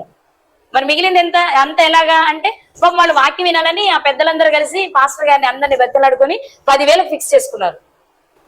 వాస్తవానికి 10,000 కూడా మాకు నష్టమే, మా చేతియే ఇంక 2-3 వేలు పడతాయి మాకుండకపోగా. కానీ వాళ్ళు 2-3 సార్లు అడిగేటప్పటికి మేమిద్దరు కూర్చొని డిస్కస్ చేసుకున్నాం. ఏమోనండి బాబు, వాళ్ళు 2-3 సార్లు అడుగుతున్నారు, రేపు లెక్క అడుగుతాడేమో దేవుడు, మీ దగ్గర 2-3 వేలు ఎక్స్ట్రా లేవా పెట్టుకోవడానికి, నేను పంపిస్తుంది ఎందుకు అలా అంటారేమో, ఎందుకు వచ్చింది డేట్ ఇవ్వండి అని ఆగమేఘల మీద బయలుదేరి వచ్చాం. ఉదాహరణ చెప్తున్నా. కొన్ని చోట్ల సమృద్ధిగా ఇస్తారు, మనం ఎవరిని డిమాండ్ చేయం కాబట్టి. నేను అందుకోసం చెప్పట్లా, మన దగ్గరకంటూ ఒక పిలుపు వచ్చిన తర్వాత డబ్బులు లెక్క పెట్టుకోను, ఆరోగ్యాన్ని లెక్క పెట్టను. ఆరోగ్యం మీకు తెలిసిందే కదా, చాలా సార్లు చెప్పాను నేను. ఈ రోజు ఇవాళకి ఎంత గట్టిగా మాట్లాడితే ఇంకో గంటకు పడుకుంటాను, నా పరిస్థితి అది. ఆయన పరిస్థితి సరే. కానీ ఇవి కారణాలుగా చూపించాల్సినవి కాదు. మేము మా పరిస్థితి ఇది అని మనుషులకు తెలియకపోవచ్చు, కానీ దేవునికి తెలియదు కాదు కదా. ఆయన పర్మిషన్ లేకుండా మా జీవితాలు ఏది అనుమతించబడలేదు కదా. మరి ఆయనే మాకు పర్మిషన్ ఇచ్చినప్పుడు మేము కారణాలు వెతుక్కుంటే అసలు మేము విశ్వాసమే కాలేనప్పుడు బోధకులు ఎలా కాగలం కదా. కాబట్టి ఈ రోజు మనం నేర్చుకోవాల్సింది ఏంటి అంటే, ఎక్కడ దొరికితే అక్కడ, వాళ్ళు ఎలాంటి వాళ్ళు మనకొద్దు, వాళ్ళు ఏం చేస్తారో మనకొద్దు. మనకి ఇవ్వబడిన పనిని నమ్మకంగా చేసి బలా నమ్మకస్తుడాన్ని దేవునికి అనిపించుకోవలసిన వారమే తప్ప మనం వేరే కారణాలు చెప్పవలసిన పరిస్థితి లేదు. ఒకవేళ కారణాలు చెప్తే రేపు ఆయన కూడా అవే కారణాలు మనకు చెప్తారు. మీరెవరో నాకు ప్రభువా, నీకు తెలియదా ప్రభువా, మిరియాలు కూడా భగవాన్ ఇస్తే నేను వెళ్ళానుగా ప్రభువా, నీకు తెలియదా ప్రభువా, ఆ ఊరు వెళ్ళాను ప్రభువా, ఈ ఊరు వెళ్ళాను ప్రభువా అని కారణాలు చెప్తుంటే ఆయన అని ఏమంటారు, మీరెవరో నిజంగా తెలీదా?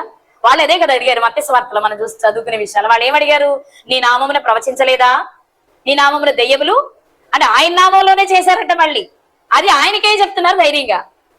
ఆయనకే చెప్తున్నారంటే ఏంటి అర్థం, వాళ్ళు కాన్ఫిడెంట్ గా చేశారు, కానీ చేసే విధానంలో దేవునికి నచ్చని విధానంలో చేశారు. అందుకే మీరెవరో నాకు అసలు తెలియదు కొండ అవతలకన్నారు. రేపు మన పరిస్థితి అయినా అంతే. కాబట్టి మొదటిగా సేవకులుగా అబ్రహాము గారి జీవితంలో నుండి మనం గుర్తించాల్సిన విషయం ఏంటి అంటే, ఎప్పుడు పిలిస్తే అప్పుడు. భార్యను వదిలిపెట్టి వెళ్లాల్సి వస్తుందా, వెళ్ళడమే. కుటుంబాన్ని వదిలిపెట్టి వెళ్ళవలసి వస్తుందా, వెళ్ళడమే.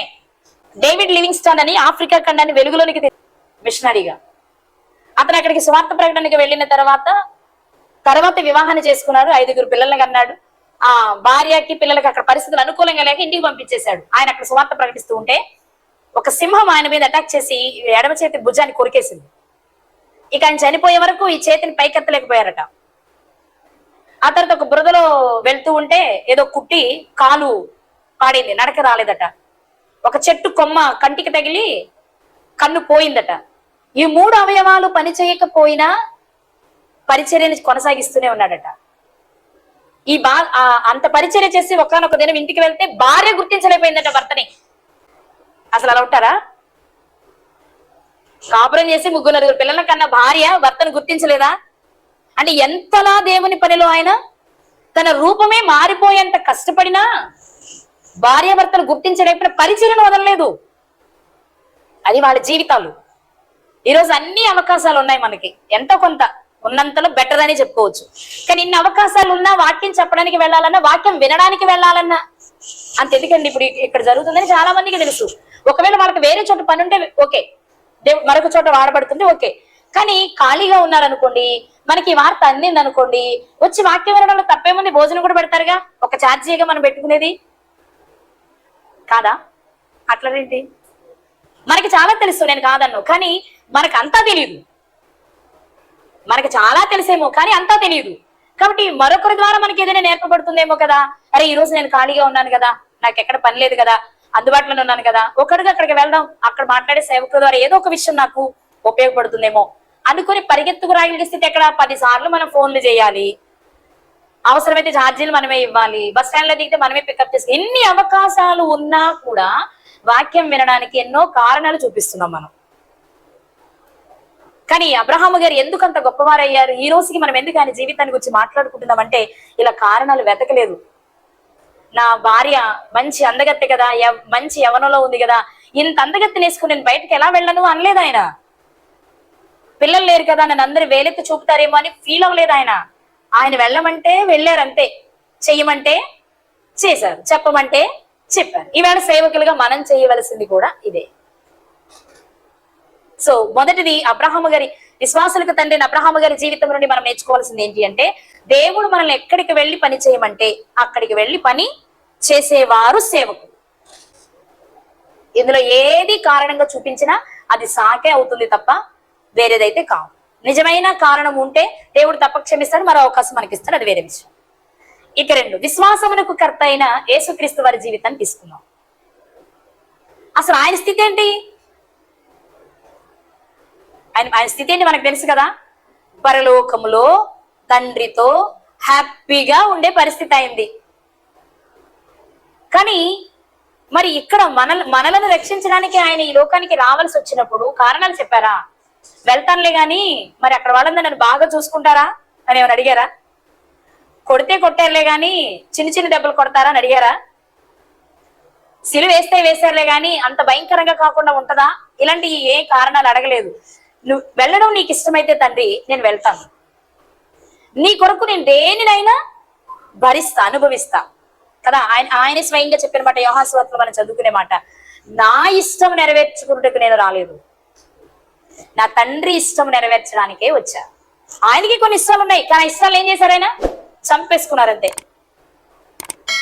అబ్రహాం గారికి ఇష్టమే ఉంటది కదా, మా నాన్నని మా తమ్ముళ్ళు అందరూ వదిలి నేను వెళ్ళిపోవడం ఎందుకని ఆయనకి ఇష్టం లేదా? కానీ దేవుని ఇష్టమే, తన ఇష్టం అనుకున్నారు కాబట్టి వదిలి రాగలిగారు. కాబట్టి దేవుని ఆయన ఎంత ప్రేమించారు, దేవుడు కూడా ఆయన అంత ప్రేమించారు.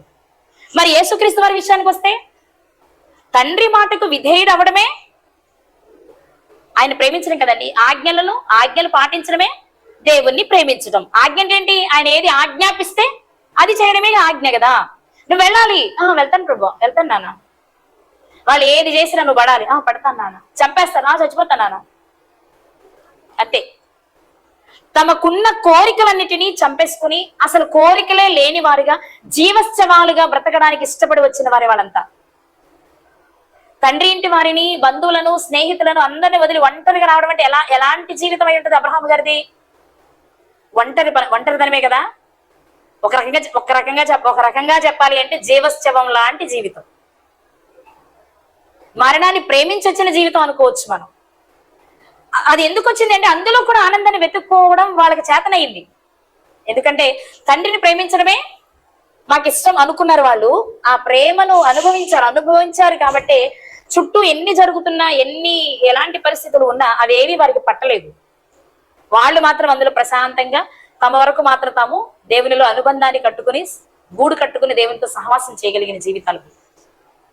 మరి యేసుక్రీస్తు వారి జీవితాన్ని తీసుకుందాం.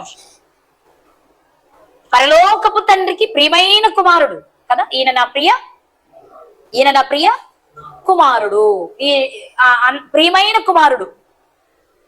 ఆయనకున్న కుమారులందరిలో ఆయనంటే చాలా చాలా చాలా ఇష్టం.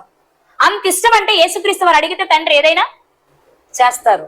కానీ ఈయన ఏది అడగాలనుకోలేదు, ఆయన చెప్పింది చేయాలనుకున్నారే తప్ప నాకు ఇలాంటి పరిస్థితులు ఇవ్వు, నాకు ఇలాంటి పరిస్థితులు ఇవ్వు, నేను ఎలా అయితే వెళ్తా, ఎలా అయితే త్యాగం చేస్తా, ఎలా అయితే ప్రాణం పెడతా, ఇలాంటి కోరికలే యేసుక్రీస్తు వారు కోరుకోలేదు.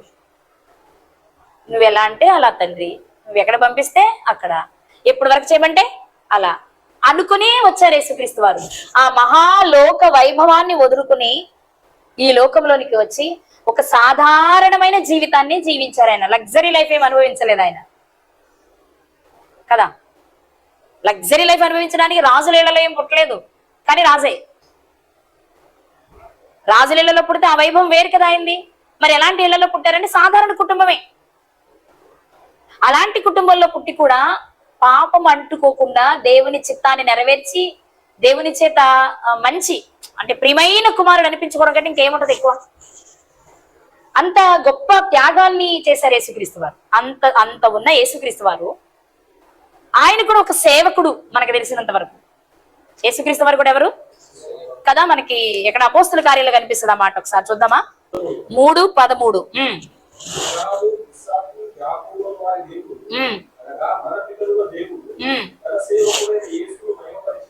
తన సేవకుడైన యేసును మహిమపరచని. ఇక్కడ సేవకుడు అనే పాట మనకు కనిపిస్తుంది యేసుక్రీస్తు వారి విషయంలో.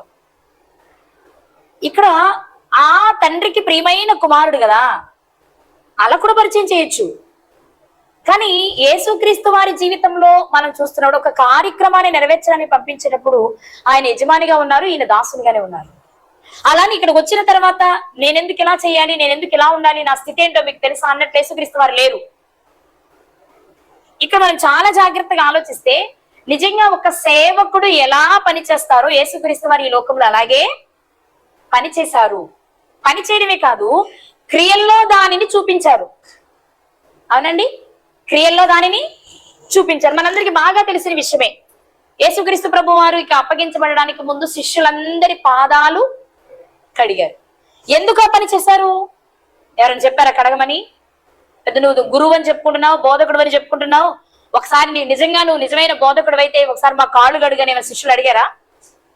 నువ్వు కడిగితే గాని మేము నమ్మమని ఎవరన్నా చెప్పారా? అదేం కాదు కదా.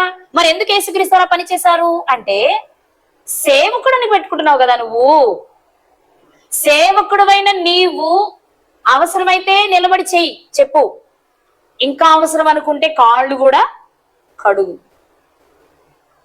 నీకు ఏది చేయడానికి నీ చేతికి వస్తుందో అది చేసేటప్పుడు ఇదేంటి నేను వాక్యం నిలబడి చెప్పేవాడిని కదా, నన్నేంటి పరిచర్య చేయమంటారు, నన్నేంటి ప్రేకులు కడగమంటారు అనుకో. అది చేయాల్సి వస్తే అది కూడా చెయ్యి. అందుకే మనకి ఇచ్చిన పేరు సేవకుడు. మనకిచ్చిన పనేంటి? సేవకుడు. సేవకుడు అంటే ఏం చేయాలి? నీకు ఏదొచ్చో, నీ దగ్గరికి ఏదొచ్చిందో, అక్కడ ఏది అవసరమో అది నువ్వు చేయవలసి వస్తే ఉండి వాళ్ళని పిలుస్తా, ఉండి వీళ్ళని పిలుస్తా అని అక్కర్లా. నీకు ఆ పని వచ్చి ఉండాలి, ఆ పని నువ్వు చేయాలి. సందర్భంలో మీకు మాట చెప్తా. నేను బిఎడ్ గుంటూరు సెయింట్ జోసెఫ్స్ లో చేసే ట్రైనింగ్. అక్కడ టీచర్స్ అందరికీ ఏం నేర్పిస్తారంటే ఆటలు నేర్పిస్తారు, పాటలు నేర్పిస్తారు, పాఠాలు చెప్పడం నేర్పిస్తారు, అన్ని కుట్టులు నేర్పిస్తారు, అల్లికలు నేర్పిస్తారు, ముగ్గులు నేర్పిస్తారు. నాకు తెలియక ఫస్ట్ లో అడిగాను, మాకు టీచర్ ట్రైనింగ్ అంటే పాఠాలు బోధించడమే కదా మీరు నేర్పాలి, కుట్లు అల్లికలు పెయింటింగ్లు ఇవి కూడా ఎందుకు నేర్పిస్తున్నారు అంటే మాకు చెప్పిన మాట ఏంటో తెలుసా? బై మిస్టేక్ డిఎస్సిలో నీకు జాబ్ రాకపోతే ఇక నేను ఎందుకు అని నువ్వు అనుకోకూడదు. కనీసం పెయింట్లు వేసుకొనైనా బ్రతకాలి, కుట్టులు కుట్టుకొని అల్లికలు అల్లుకొనైనా బ్రతకాలి, లేదా స్పోర్ట్స్ మెన్ గా గేమ్స్ వైపుగా వెళ్ళాలి. ఆటలు నీకు వచ్చుంటే ఆ టీచర్ అవ్వచ్చు, డ్రాయింగ్ నీకు వచ్చుంటే ఆ టీచర్ అవ్వచ్చు. కేవలం పాఠాలు చెప్పడమే కాదు, వీటన్నిటిలో ఏది నేర్చుకున్నా నీకు ఏది బాగా వచ్చో దానిలో కూడా నీవు రాణించవచ్చు. అందుకు ఇవన్నీ నేర్పిస్తున్నాం అన్నారు. ఈ లోకంలో బ్రతుకుకి మనం చదువుకున్న చదువుకి ఉద్యోగం రాకపోతేనే బ్రతకడానికి ఏదో ఒకటి నేర్పిస్తే, మరి పరలోకాన్ని సాధించడం కొరకు ఏదో ఒకటి పట్టుకుని ఇది మాత్రమే నేను చేస్తాను అంటే మన సేవకుడు ఎలా అవుతాం? సేవకుడు అనేవాడికి వాక్యం చెప్పడం వచ్చి ఉండాలి, వాక్యం వినడము వచ్చి ఉండాలి. అర్థమైందండి? సేవకుడు అనేవాడికి అది వచ్చి ఉండాలి, ఇది వచ్చి ఉండాలి. రెండు వచ్చిన వాడు, ఇంకా చెప్పాలంటే రెండు చేయగలిగిన వాడు సేవకుడు. అంటే ఇక్కడ మనం నేర్చుకోవాల్సింది ఏంటంటే, సేవకుడు అంటే అంతెత్తు నుండి కింద పడి అక్కడ కూడా ఆనందంగా గడపడం నేర్చుకోగలిగిన వాడు సేవకుడు. అబ్రహాం గారు మంచి ఉన్నత స్థితి కలిగిన వాడే, కానీ తనను తాను తగ్గించుకొని తను బ్రతికారు తన జీవితంలో. ఇక మించి యేసుక్రీస్తు వారు మనం చెప్పాలంటే ఆ లోకాన్ని వదులుకొని రావడం అంటే మనం చూడలేదు కాబట్టి ఏదో ఆరాటపడతాను. చూసిన వాళ్ళు మరలా అక్కడికి వెళ్లకుండా ఇక్కడ ఉండాలని కోరుకుంటారా? అసలు అక్కడ ఉండడమే బైబిలే చెప్పింది ఏంటి? విడిచిపెట్టకూడని భాగ్యం అట్టది. కానీ ఆయన దాన్ని అలా అనుకోలేదు. నా తండ్రి ఇష్టం నెరవేర్చడం నేను ఎక్కడున్నా నాకు అది భాగ్యం అనుకున్నారు. సేవకులుగా ఈరోజు ఈ పని మనం చేయగలుగుతున్నామా? యేసుక్రీస్తు వారు పాదాలు కడగడం ప్రారంభించారు. అందరూ మంచోళ్ళేనా అందులో ఉన్నది? బాగా ఆలోచించారు. అందరూ మంచోళ్ళేనా? వీడు మంచోడు కాబట్టి వీడు కాళ్ళు పట్టుకోవచ్చు, వీడు మంచోడు కాబట్టి వీడు కాళ్ళు కడగవచ్చు, అవే ఇసుకరేది యోదరగారా వీడు దొంగ వీడు కాళ్ళు పట్టుకోకూడదని అనుకున్నారా? అప్పటికదరు దొంగని తెలుసు, అతని అప్పగిస్తాడని తెలుసు, అతడు అపవిత్రమైన స్థితిలో ఉన్నాడని తెలుసు. అయినా అతని కాళ్ళు కూడా ఎందుకు? అప్పుడైనా మారుతాడేమో అనుకున్నారేమో, ఒక రీజన్, అది ప్రక్కన పెడదాం. కానీ అక్కడ ఆయన అందరినీ సమానంగా చూశారు. ముఖ్యంగా వాళ్ళు అది నేర్చుకోవాలి అని ఆయన కోరిక పడ్డారు. ఆ తర్వాత మిగిలిన వాళ్ళు జరిగించారు, అది వేరే విషయం. కానీ ఇక్కడ మనం నేర్చుకోవాల్సింది ఏంటంటే, సేవకుడు అనేవాడు అన్ని వదిలి రావడం ఎంత ముఖ్యమో తనను తాను తగ్గించుకొని బ్రతకడం అంతకంటే ముఖ్యం. మనం ఎందులో గొప్ప వాళ్ళమైనా కావచ్చు, నీ గొప్ప స్థితిని బట్టి ఎప్పుడు హెచ్చించాలో దేవునికి బాగా తెలుసు కదా. దేవుడు తగిన సమయమందు నిన్ను హెచ్చిస్తాడు. అప్పటి వరకు నువ్వు ఆయన చేతి క్రింద, ఆయన బలిష్టమైన చేతి క్రింద దీన మనసు కలిగి ఉంటేనే మనం హెచ్చించబడతాం. మనల్ని మనం హెచ్చించుకోవాలనుకుంటే అది రావచ్చు, చెప్పరేంటి? రాకపోవచ్చు. రావచ్చు అంటే మనల్ని పొగిడే వాళ్ళు కొందరుంటారు, వాళ్ళ వలన మనం హెచ్చించబడతాంలే. కానీ దేవుని దృష్టిలో మనం కావాలి హెచ్చింపబడటం. అది హెచ్చించబడాలి అంటే ఆయన సమయం ఇచ్చే వరకు వెయిట్ చేయాలి, ఆయన ఇచ్చే వరకు చేయాలి. కానీ ఇక్కడ ఉండగా మనం ఎలా ఎలా ఆలోచించాలి అంటే, నేను ఒక నిష్ప్రయోజకమైన దాసుడను, నాకు అప్పగించింది నేను చేస్తున్నాను, ఇందులో నా గొప్పతనం ఏమీ లేదు. నాకున్న ఆస్తి, నాకున్న ఐశ్వర్యం, నాకున్న పేరు, నాకున్న పదవి, ఇవి ఈ లోక సంబంధంగా నిన్ను గొప్ప అనేలా చేస్తదేమో, కానీ ఇవి దేవుని దృష్టిలో గొప్ప స్థాయికి తీసుకువెళ్ళేవి కాదు. ఆయన దృష్టిలో ఏది గొప్ప అంటే ఆయన మాట వినడం గొప్ప, ఆయన చెప్పింది చేయడం గొప్ప. అలాంటి వారిని ఆయన హెచ్చిస్తాడు కదా. అబ్రహాము గారికి చెప్పిన మాటే యేసుక్రీస్తు వారి జీవితంలో కూడా కనిపిస్తుంది మనకి. ఆయన ఎప్పుడైతే తనను తాను తగ్గించుకుని, సాధారణమైన వ్యక్తుల జీవితాల కంటే ఆయన ఎంత గొప్పవాడైనా తనను తాను తగ్గించుకుని ఎప్పుడైతే పాదాలు కడగడానికి ఇష్టపడ్డారో, ఆయనను అధికముగా హెచ్చించను అని మనం మాట చదువుకుంటాం. ఆయన నామమును హెచ్చింపచేశారు, యేసుక్రీస్తు వారి నామమును, మనకు తెలిసిందే కదా. ఈ రోజు మరి సేవకులుగా ఇక్కడ మనుషుల మధ్యలో హెచ్చించబట్టం మనకు కావాలా, దేవుడు హెచ్చించి ఉన్నత స్థాయిలో నిలబెట్టడం కావాలా? ఒకవేళ దేవుడు మనల్ని హెచ్చించాలి అనుకుంటే మాత్రం ఆయన ఏది చెప్తే అది చేయడానికి ఎల్లప్పుడూ సిద్ధంగా ఉండాలి. ఇంకా ఏ కారణాలు చెప్పకూడదు. నా ఒంట్లో బాగాలేదండి, మా ఆవిడ వెళ్ళొద్దండి, మా పిల్లోడు ఊరు నుంచి ఇవాళే వచ్చాడండి, మా బంధువులు ఇవాళే వస్తానని ఫోన్ చేశారండి, ఈ కారణాలు కాదు. ఒకటి చెప్తా, నా అనుభవంలో నేను ఒకటి చెప్తా. దేవుని పని చెయ్యాలి అనే కోరిక మీకు బలంగా ఉన్నప్పుడు ఆఖరి నిమిషం వరకు ఆటంకాలు వచ్చినట్లుగానే కనిపిస్తాయి, కానీ ఆఖరి నిమిషంలో మాత్రం మనమే గెలుస్తాం. అప్పటి వరకు ఉదాహరణకి మీరు ఇప్పుడు ఇక్కడ బయలుదేరాలి, ఉదయం 7 గంటలకు బయలుదేరాలి, 6:30 మీకు అక్కడి నుంచి ఇక్కడికి అరగంట ప్రయాణం అనుకుందాం. 6:30 వరకు మీకు ఆటంకాలే వస్తాయి. అంటే మిమ్మల్ని వెళ్ళనీయకుండా చేయడానికి, వద్దులే ఈ నెలకు మానేద్దాం అనే పరిస్థితులు మీకు కల్పించబడతాయి. కానీ ఆ క్షణము వరకు మీరు ఆగితే 6:30 మీ చేతిలోకి వస్తుంది. వాళ్ళే చెప్తారు మేము రావట్లేదనో, లేదా వచ్చే వారం వద్దాం అనుకుంటున్నామనో, పోనీ మీరు వచ్చాక సాయంత్రం ఈవినింగ్ మీరు ఇంటికి వచ్చినట్టు మేము వస్తామనో, ఏదో ఒక ఆన్సర్ మనకి ఎందుకు వస్తుంది అంటే, వెళ్ళాలి అనే కోరిక, బలమైన కోరిక మనకు ఉంది చూడు, దాన్ని తృప్తిపరచడానికి దేవుడు ఆ పరిస్థితులు కల్పిస్తారు. నిజం చెప్పండి, అబ్రహాము గారికి తన కుమారుడు బలి ఇచ్చి మళ్ళీ తిరిగి తెచ్చుకుంటానని అబ్రహాం గారికి తెలుసా? ఒకవేళ అలా తెలిసే తీసుకెళ్తే అది విశ్వాసం అయ్యేది కాదు. తిరిగి ఇచ్చేస్తారని తెలిసినప్పుడు ఇంకేముంది, ఎవరైనా ఇస్తాం మనం. ఆయన ఇచ్చే గొప్పతనం ఏముంది, మనం మన పిల్లల్ని ఇస్తాం తిరిగి ఇచ్చేస్తానంటే. ఆయనకున్న విశ్వాసం ఏంటి? పునరుద్ధానం బంధు నా కుమారుడు తిరిగి లేస్తాడు, ఇప్పుడు ఇచ్చేస్తా, ఆయన పనిలో ఇచ్చేస్తే ఏముంది నాకు అనుకున్నారు. కానీ ఆయన ఊహకు అందని విషయం ఏంటి అంటే, మళ్ళీ తిరిగి వచ్చేటప్పుడు తన కుమారుని వెంట పెట్టుకుని వస్తాననే సంగతి ఆయనకి తెలియదు. అందుకే దేవుణ్ణి ప్రేమించే వారి కొరకు దేవుడు సిద్ధపరిచింది వాళ్ళ కంటికే కనబడదట, వారి చెవికి వినబడదట, వారి హృదయములకు గోచరం కాదట. యేసుక్రీస్తు వారు కూడా ఇంత చేసి కూడా ఆయన అడిగింది ఏంటో తెలుసా? మొదట నీ దగ్గర ఎలాంటి మహిమ నాకు ఉంది అది మాత్రం ఇవ్వన్నారు కదా. లేదు అంతకంటే మించి నీకు ఇస్తా, అధికముగా హెచ్చిస్తా అన్నారు తండ్రి. అవును, మనం మన పరిధుల వరకు చేయగలిగితే, మన పరిధుల వరకు కోరుకోగలిగితే, మన ఊహకు మించిన కార్యాలు దేవుడు మన జీవితంలో చేస్తారు. ఈరోజు మనం గ్రహించవలసిన విషయం, సేవకులుగా 2 ప్రాముఖ్యమైన విషయాలు నేను చెప్పాలనుకుంటా. ఒకటి, ఆయన ఎప్పుడు పిలిచినా, ఎక్కడ పిలిచినా, ఏది చెప్పమన్నా, ఎక్కడ చెప్పమన్నా, ఎలాంటి ప్రజల మధ్యలోనికి మనం వెళ్ళమన్నా, ఎలాంటి కారణాన్ని చూపించకుండా తల వంచుకు రావడం సేవకుడు చేయవలసిన పని. రెండవది, అనేక మంది సేవకుల మధ్యలో నువ్వు పరిచర్యను చేస్తున్నప్పుడు అందరికంటే నేను గొప్ప కదా అనుకోవడం కంటే, అందరికంటే నేను చిన్నవాడిని అనుకుంటే, మనకు తెలియకుండానే ఆయన అందరికంటే గొప్ప స్థాయిలో మనల్ని ఉంచుతారు కదా. యాకోబు పత్రికలో మనం చదువుకుంటాం, నువ్వేదైనా ఒక విందుకు వెళ్ళావనుకో, ముందే వెళ్ళి అగ్రపీఠాల మీద కూర్చోకు. ఆ విందుకు పిలిచిన వాడు నీకంటే గొప్పవాడు రాగానే నేను అక్కడి నుంచి దించి కింద కూర్చోబెడతాడు. దానికంటే నువ్వు ముందే కింద కూర్చో. వాడు నిన్ను చూసి గౌరవించి నేను పైకి అందరి ముందు పిలిచి పైన కూర్చోబెట్టడం, గౌరవించడం నీకు మంచిది కదా అన్నారు.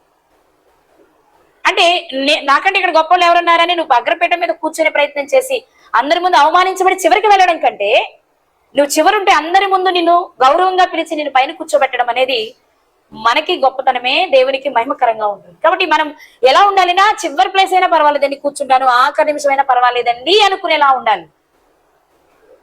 అప్పుడు మన ఊహకు మించినవి దేవుడు మన జీవితాల్లో జరిగిస్తాడు ప్రియులారా. కాబట్టి సేవకులుగా ఈరోజు మనమంతా బయటకు వెళ్ళి బోధ చేస్తున్నాం కదా, ప్రేమ కలిగే మనం బోధ చేయాలి. ప్రేమ కలిగే మనం బోధ చేయాలి. వాళ్ళు ఎలాంటి వారైనా మన ప్రవర్తన చూసి, మన మాటను చూసి తప్పకుండా మార్పు తెచ్చుకుంటారు. ఎంతో మంది తిరిగి వస్తులే ఇప్పుడు మనం గమనించే విషయాలలో. ఒకప్పుడు మనల్ని కాదనుకున్న వారు, ఈ వాక్యం తప్పనుకుని వెళ్ళిపోయిన వారే చాలా మంది ఉన్నారు. మరలా ఆలోచించుకుంటున్నారు. ఇప్పుడు ఆలోచించుకుని వెనక్కి ఎప్పుడు వస్తారు? మనం వాళ్ళని ఏమి అనకుండా ఉంటే వస్తారు. అదే అప్పుడు మనం కూడా డి అంటే మాట్లాడేసాం అనుకోండి, ఇప్పుడు రావాలన్నా సిగ్గుపడి రావడానికి ఇష్టపడరు. కాబట్టి మన సహోదరుని మనం పోగొట్టుకోకుండా కాపాడుకోవాలి అంటే తెలియక వారు ఏదైనా చేసినా మనం వారిని క్షమించి ఎప్పుడూ మనం ఆహ్వానం పలికే వారిగా ఉన్న రోజు వారు తప్పకుండా తిరిగి రావడానికి ప్రయత్నం చేస్తారు. కాబట్టి ఒక సేవకుడిగా ఇవన్నీ మనకు ఉండవలసిన లక్షణాలు. పనిచేసే విషయంలో అలా ఉండాలి. పనిచేసే వారి మధ్యలో ఉన్నప్పుడు కూడా మనల్ని మనం తగ్గించుకుని బ్రతికే వారిగా ఉంటే తప్పకుండా దేవుడు మనల్ని మెచ్చుతారు. ఇక్కడ ఇచ్చినా ఇవ్వకపోయినా అక్కడ ఇస్తారు. ఇక్కడ ఇచ్చారా, ఓకే. ఇవ్వలేదా, అయినా ఓకే. అంతేనా? ఇక్కడే కావాలా, మీ ఇష్టం. ఎందుకంటే ఎప్పుడు చెప్పేదే, ఎవరికి బలవంతం ఉండదు. ఇక్కడ విత్తబడుతుంది. ఎవరికి కావాల్సిన వాళ్ళు తీసుకోవడం, ఆస్వాదించడం, మొలకెత్తింప చేసుకోవడమే మనం చేయాల్సిన పని. కాబట్టి సేవకులుగా మనము మన బాధ్యతను ఎంతవరకు నెరవేరుస్తున్నాం. ఈ కిందలో మరొక ప్రాముఖ్యమైన విషయం నేను మీతో మాట్లాడతాను. పరిచర్యను చేస్తున్నప్పుడు ఒకరికి ఒకరు సహకారులుగా ఉండాలి. అందరూ వాక్యాన్ని బోధించలేరు, కానీ నలుగురిని పోగు చేసుకురాగలరు. అందరూ వాక్యం చెప్పలేరు, కానీ ఒక మీటింగ్ అయ్యే ఖర్చును భరించగలరు. అంటే ఆర్థికంగా మంచి స్థితిలో ఉంటారు. ఎవరికి ఏ తలాంత్ ఉందో దానిని తప్పకుండా వాడాలి. ఎందుకు వాడాలి? నేను ఒక్కడనే వాడాలి ఏంటి? ఇప్పుడు నేను ఒక్కడనే తీయాలి ఏంటి? డబ్బులని అమ్మో 200 మంది వస్తారంటే 300 మంది వస్తారంటే వీళ్ళందరూ భోజనాలు నేను ఒక్కడే పెట్టుకోవాలా? నేను ఒక్కడేనా అని దాచుకొని కొరత చేసుకోకు. వెదజల్లితే అభివృద్ధి చెందుతాం. బైబిల్ చెప్పిన మాట ఏంటో తెలుసా? వెదజల్లి అభివృద్ధి పొందిన వారు కలరు, తగిన దానికన్నా తక్కువ ఇచ్చి లేమికి వచ్చేవారు కలరు. ఇది మనందరి మనసులో గుర్తుండాల్సిన మాట. వెదజల్లడం అంటే ఏంటి? ఇవ్వవలసిన దానికంటే ఎక్కువ ఇవ్వడం. ఫర్ ఎగ్జాంపుల్, మనం మొదటి భాగం దేవునికి ఇవ్వాలి, 10వ భాగం దేవునికి ఇవ్వాలి అనుకుందాం. ఇప్పుడు నా జీతం 10,000. 10,000లో నేను మొదటిగా జాయిన్ అయినప్పుడు మొదటి జీతం ఎంత వస్తే అంత, 10 రోజులు చేశానా, 15 రోజులు చేశానా, 4 రోజులు చేశానా, మొత్తం జీతం ఇచ్చేయాలి.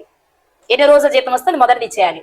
ఇక మరుసటి నెల నుంచి 10వ వంతు తీయాలి, 10వ భాగం తీయాలి. ఇప్పుడు ఉదాహరణకి 10,000కి 10వ భాగం అంటే ఎంత? 1000 రూపాయలు. అంతేనా? ఏంటండి అందరు డల్గా ఉన్నారు? 1000 రూపాయలు.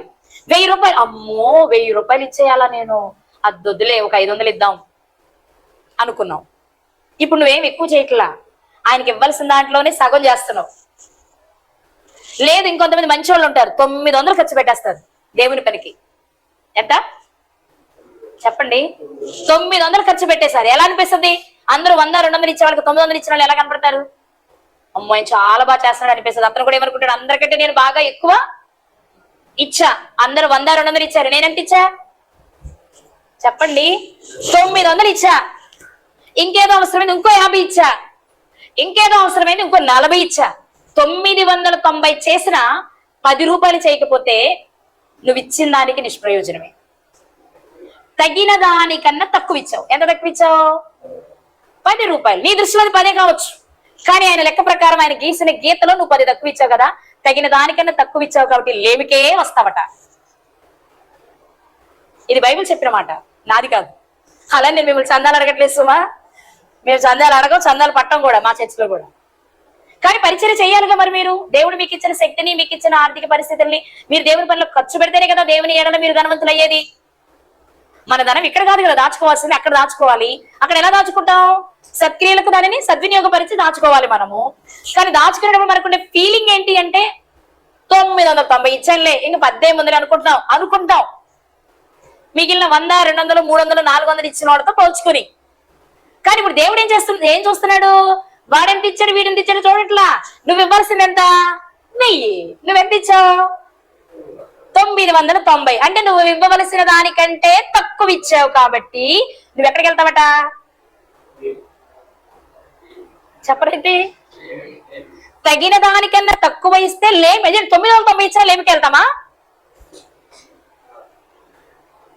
అంటే చిన్నది మనకు అర్థం కాక చాలా చేసాంలే అని ఫీల్ అవుతూ ఉంటాం.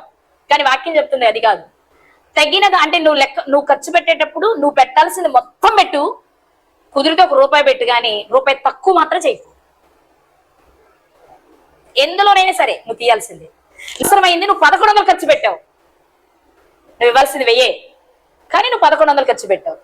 ఇప్పుడు వెదజల్లడం అంటారు దాన్ని. నువ్వు ఇవ్వవలసిన దానికంటే ఎక్కువ ఇవ్వడమే వెదజల్లడం అంటారు. వెదజల్లి అభివృద్ధి పొందిన వారు కలరు, తగిన దానికన్నా తక్కువ ఇచ్చి లేమికి వచ్చువారు కలరు. ఎలా ఉండాలనుకుంటున్నారు మీరు? డబ్బులే కాదండి, మీ కష్టం. చాలా మంది డబ్బులు ఇచ్చాను కాబట్టి నేనేం పని చేయను అంటారు. నీకు ఆరోగ్యం ఉందా, చేయగలిగిన సత్తా ఉందా, ఆ పని చేయడం నీకు వచ్చా, అయితే చెయ్యి. ఎందుకు చెయ్యి? సేవకుడు కాబట్టి, పనోడు కాబట్టి, చేసేవారు కాబట్టి. అబ్బా నన్నే తీసుకుందాం. అబ్బా రత్నమణి అండి 10,000 ఇచ్చిందండి మీటింగ్ కి కానుక, వాకింగ్ కూడా చెప్పిందండి, అందరు అంట్లు కడుగుతుంటే అంట్లు కూడా కడిగిందండి అని ఎవరైనా పొగుడుతున్నారు అనుకో, అప్పుడు నువ్వు చెప్పాల్సిన మాట ఏంటో తెలుసా? ఇది దేవుడు నాకు ఇచ్చిన పని, కేవలం ఆయన నాకు అప్పగించిన పనిని మాత్రమే నేను చేస్తున్నా, ఇందులో గొప్పని వెతుక్కోవడం అనేది కరెక్ట్ కాదు అంటుంది బైబిల్. మరి మనం ఏం చేస్తున్నాం? సేవకులుగా సేవ చేస్తున్నామా? సేవలో వాక్యం చెప్పడం వస్తుంది, వాక్యం వినడం వస్తుంది, పరిచర్య చేయడం వస్తుంది, 10 మందిని పోగు చేయడం వస్తుంది, 10 మందిని తీసుకురావడానికి ఖర్చు పెట్టడం వస్తుంది. పరిచర్య జరుగుతున్న చోట నీ వంతు కష్టాల్లో నుంచి వచ్చిన ప్రతిఫలాన్ని దేవునికి ఇవ్వడం కూడా, ఇవన్నీ దేవుడు మనకి ఇచ్చిన దానిలో చేసేవే. నేను వాక్యం చెప్తున్నాను కాబట్టి మిగిలిన నేను అంటుకోను, అమ్మో అంట్లు కడితే నా చేతులు మసండిపోతుంది, నా రూపాయి నేను రూపాయి ఎందుకు ఇస్తాను, అవసరమైతే అలా కాదు. చేయటానికి వచ్చిందా ఆ వెదజల్లు, అభివృద్ధి దేవుడు కదా ఇస్తారు. అందరికంటే ఎక్కువ డబ్బులు కదా నువ్వు దాచుకుంటావు దేవుని దృష్టిలో, అది కదా మనం చేయాల్సింది. కాబట్టి సేవకులమైన మనము ఎక్కడ పని అంటే అక్కడ చేయడంతో పాటు, మనల్ని మనం తగ్గించుకోవడంతో పాటు, మనం చేయగలిగిన దానికంటే ఎక్కువ చేస్తే దేవుని నుండి ఆశీర్వాదాన్ని పొందుకుంటాము. తగిన దానికంటే కొంచెం తక్కువ ఇచ్చిన ఆ రీచ్ అవ్వలేదు అంటే 990 వ్యర్థమే. లేమికొస్తే మరి 990 వ్యర్థమేనట, అంతేనా? అందుకని ఆ 1% దగ్గర మనం వెనుకంజ వేసి మొత్తం కోల్పోవడం కంటే 1% ఎక్కువ చేసి దేవుడిచ్చే ఆశీర్వాదాన్ని పొందుకోవాలి. అప్పుడు మన మన మన పేరు ఆ జీవ గ్రంథంలో తుడుపు పెట్టకుండా ఉంటుంది. మనం ఆ తండ్రిని చూసే అవకాశం మనకి లభిస్తుంది. అలాంటి వారిలో మనం అంతా ఉన్నాం. ముఖ్యంగా మాటలు చెప్పడం కంటే క్రియలు చేయడానికి మన ప్రాధాన్యతను ఇద్దాం. క్రియలు ఉంటేనే కదా అది జీవం కలిగింది అవుతుంది, లేకపోతే మృతమే అవుతుంది కదా మన విశ్వాసం. కాబట్టి క్రియలతో కూడిన విశ్వాసాన్ని కనపరుస్తూ దేవుడు మనకి అప్పగించిన పనిని నమ్మకంగా చేస్తూ, మనం చేయగలిగింది ఏదో అది సంపూర్ణంగా మనఃపూర్వకంగా చేస్తూ దేవుడి ఆశీర్వాదాన్ని పొందుకుందాం. అలాంటి కృప దేవుడు మనందరికీ దయచేయను గాక. ఆమేన్. ప్రార్థన చేసుకుందాం.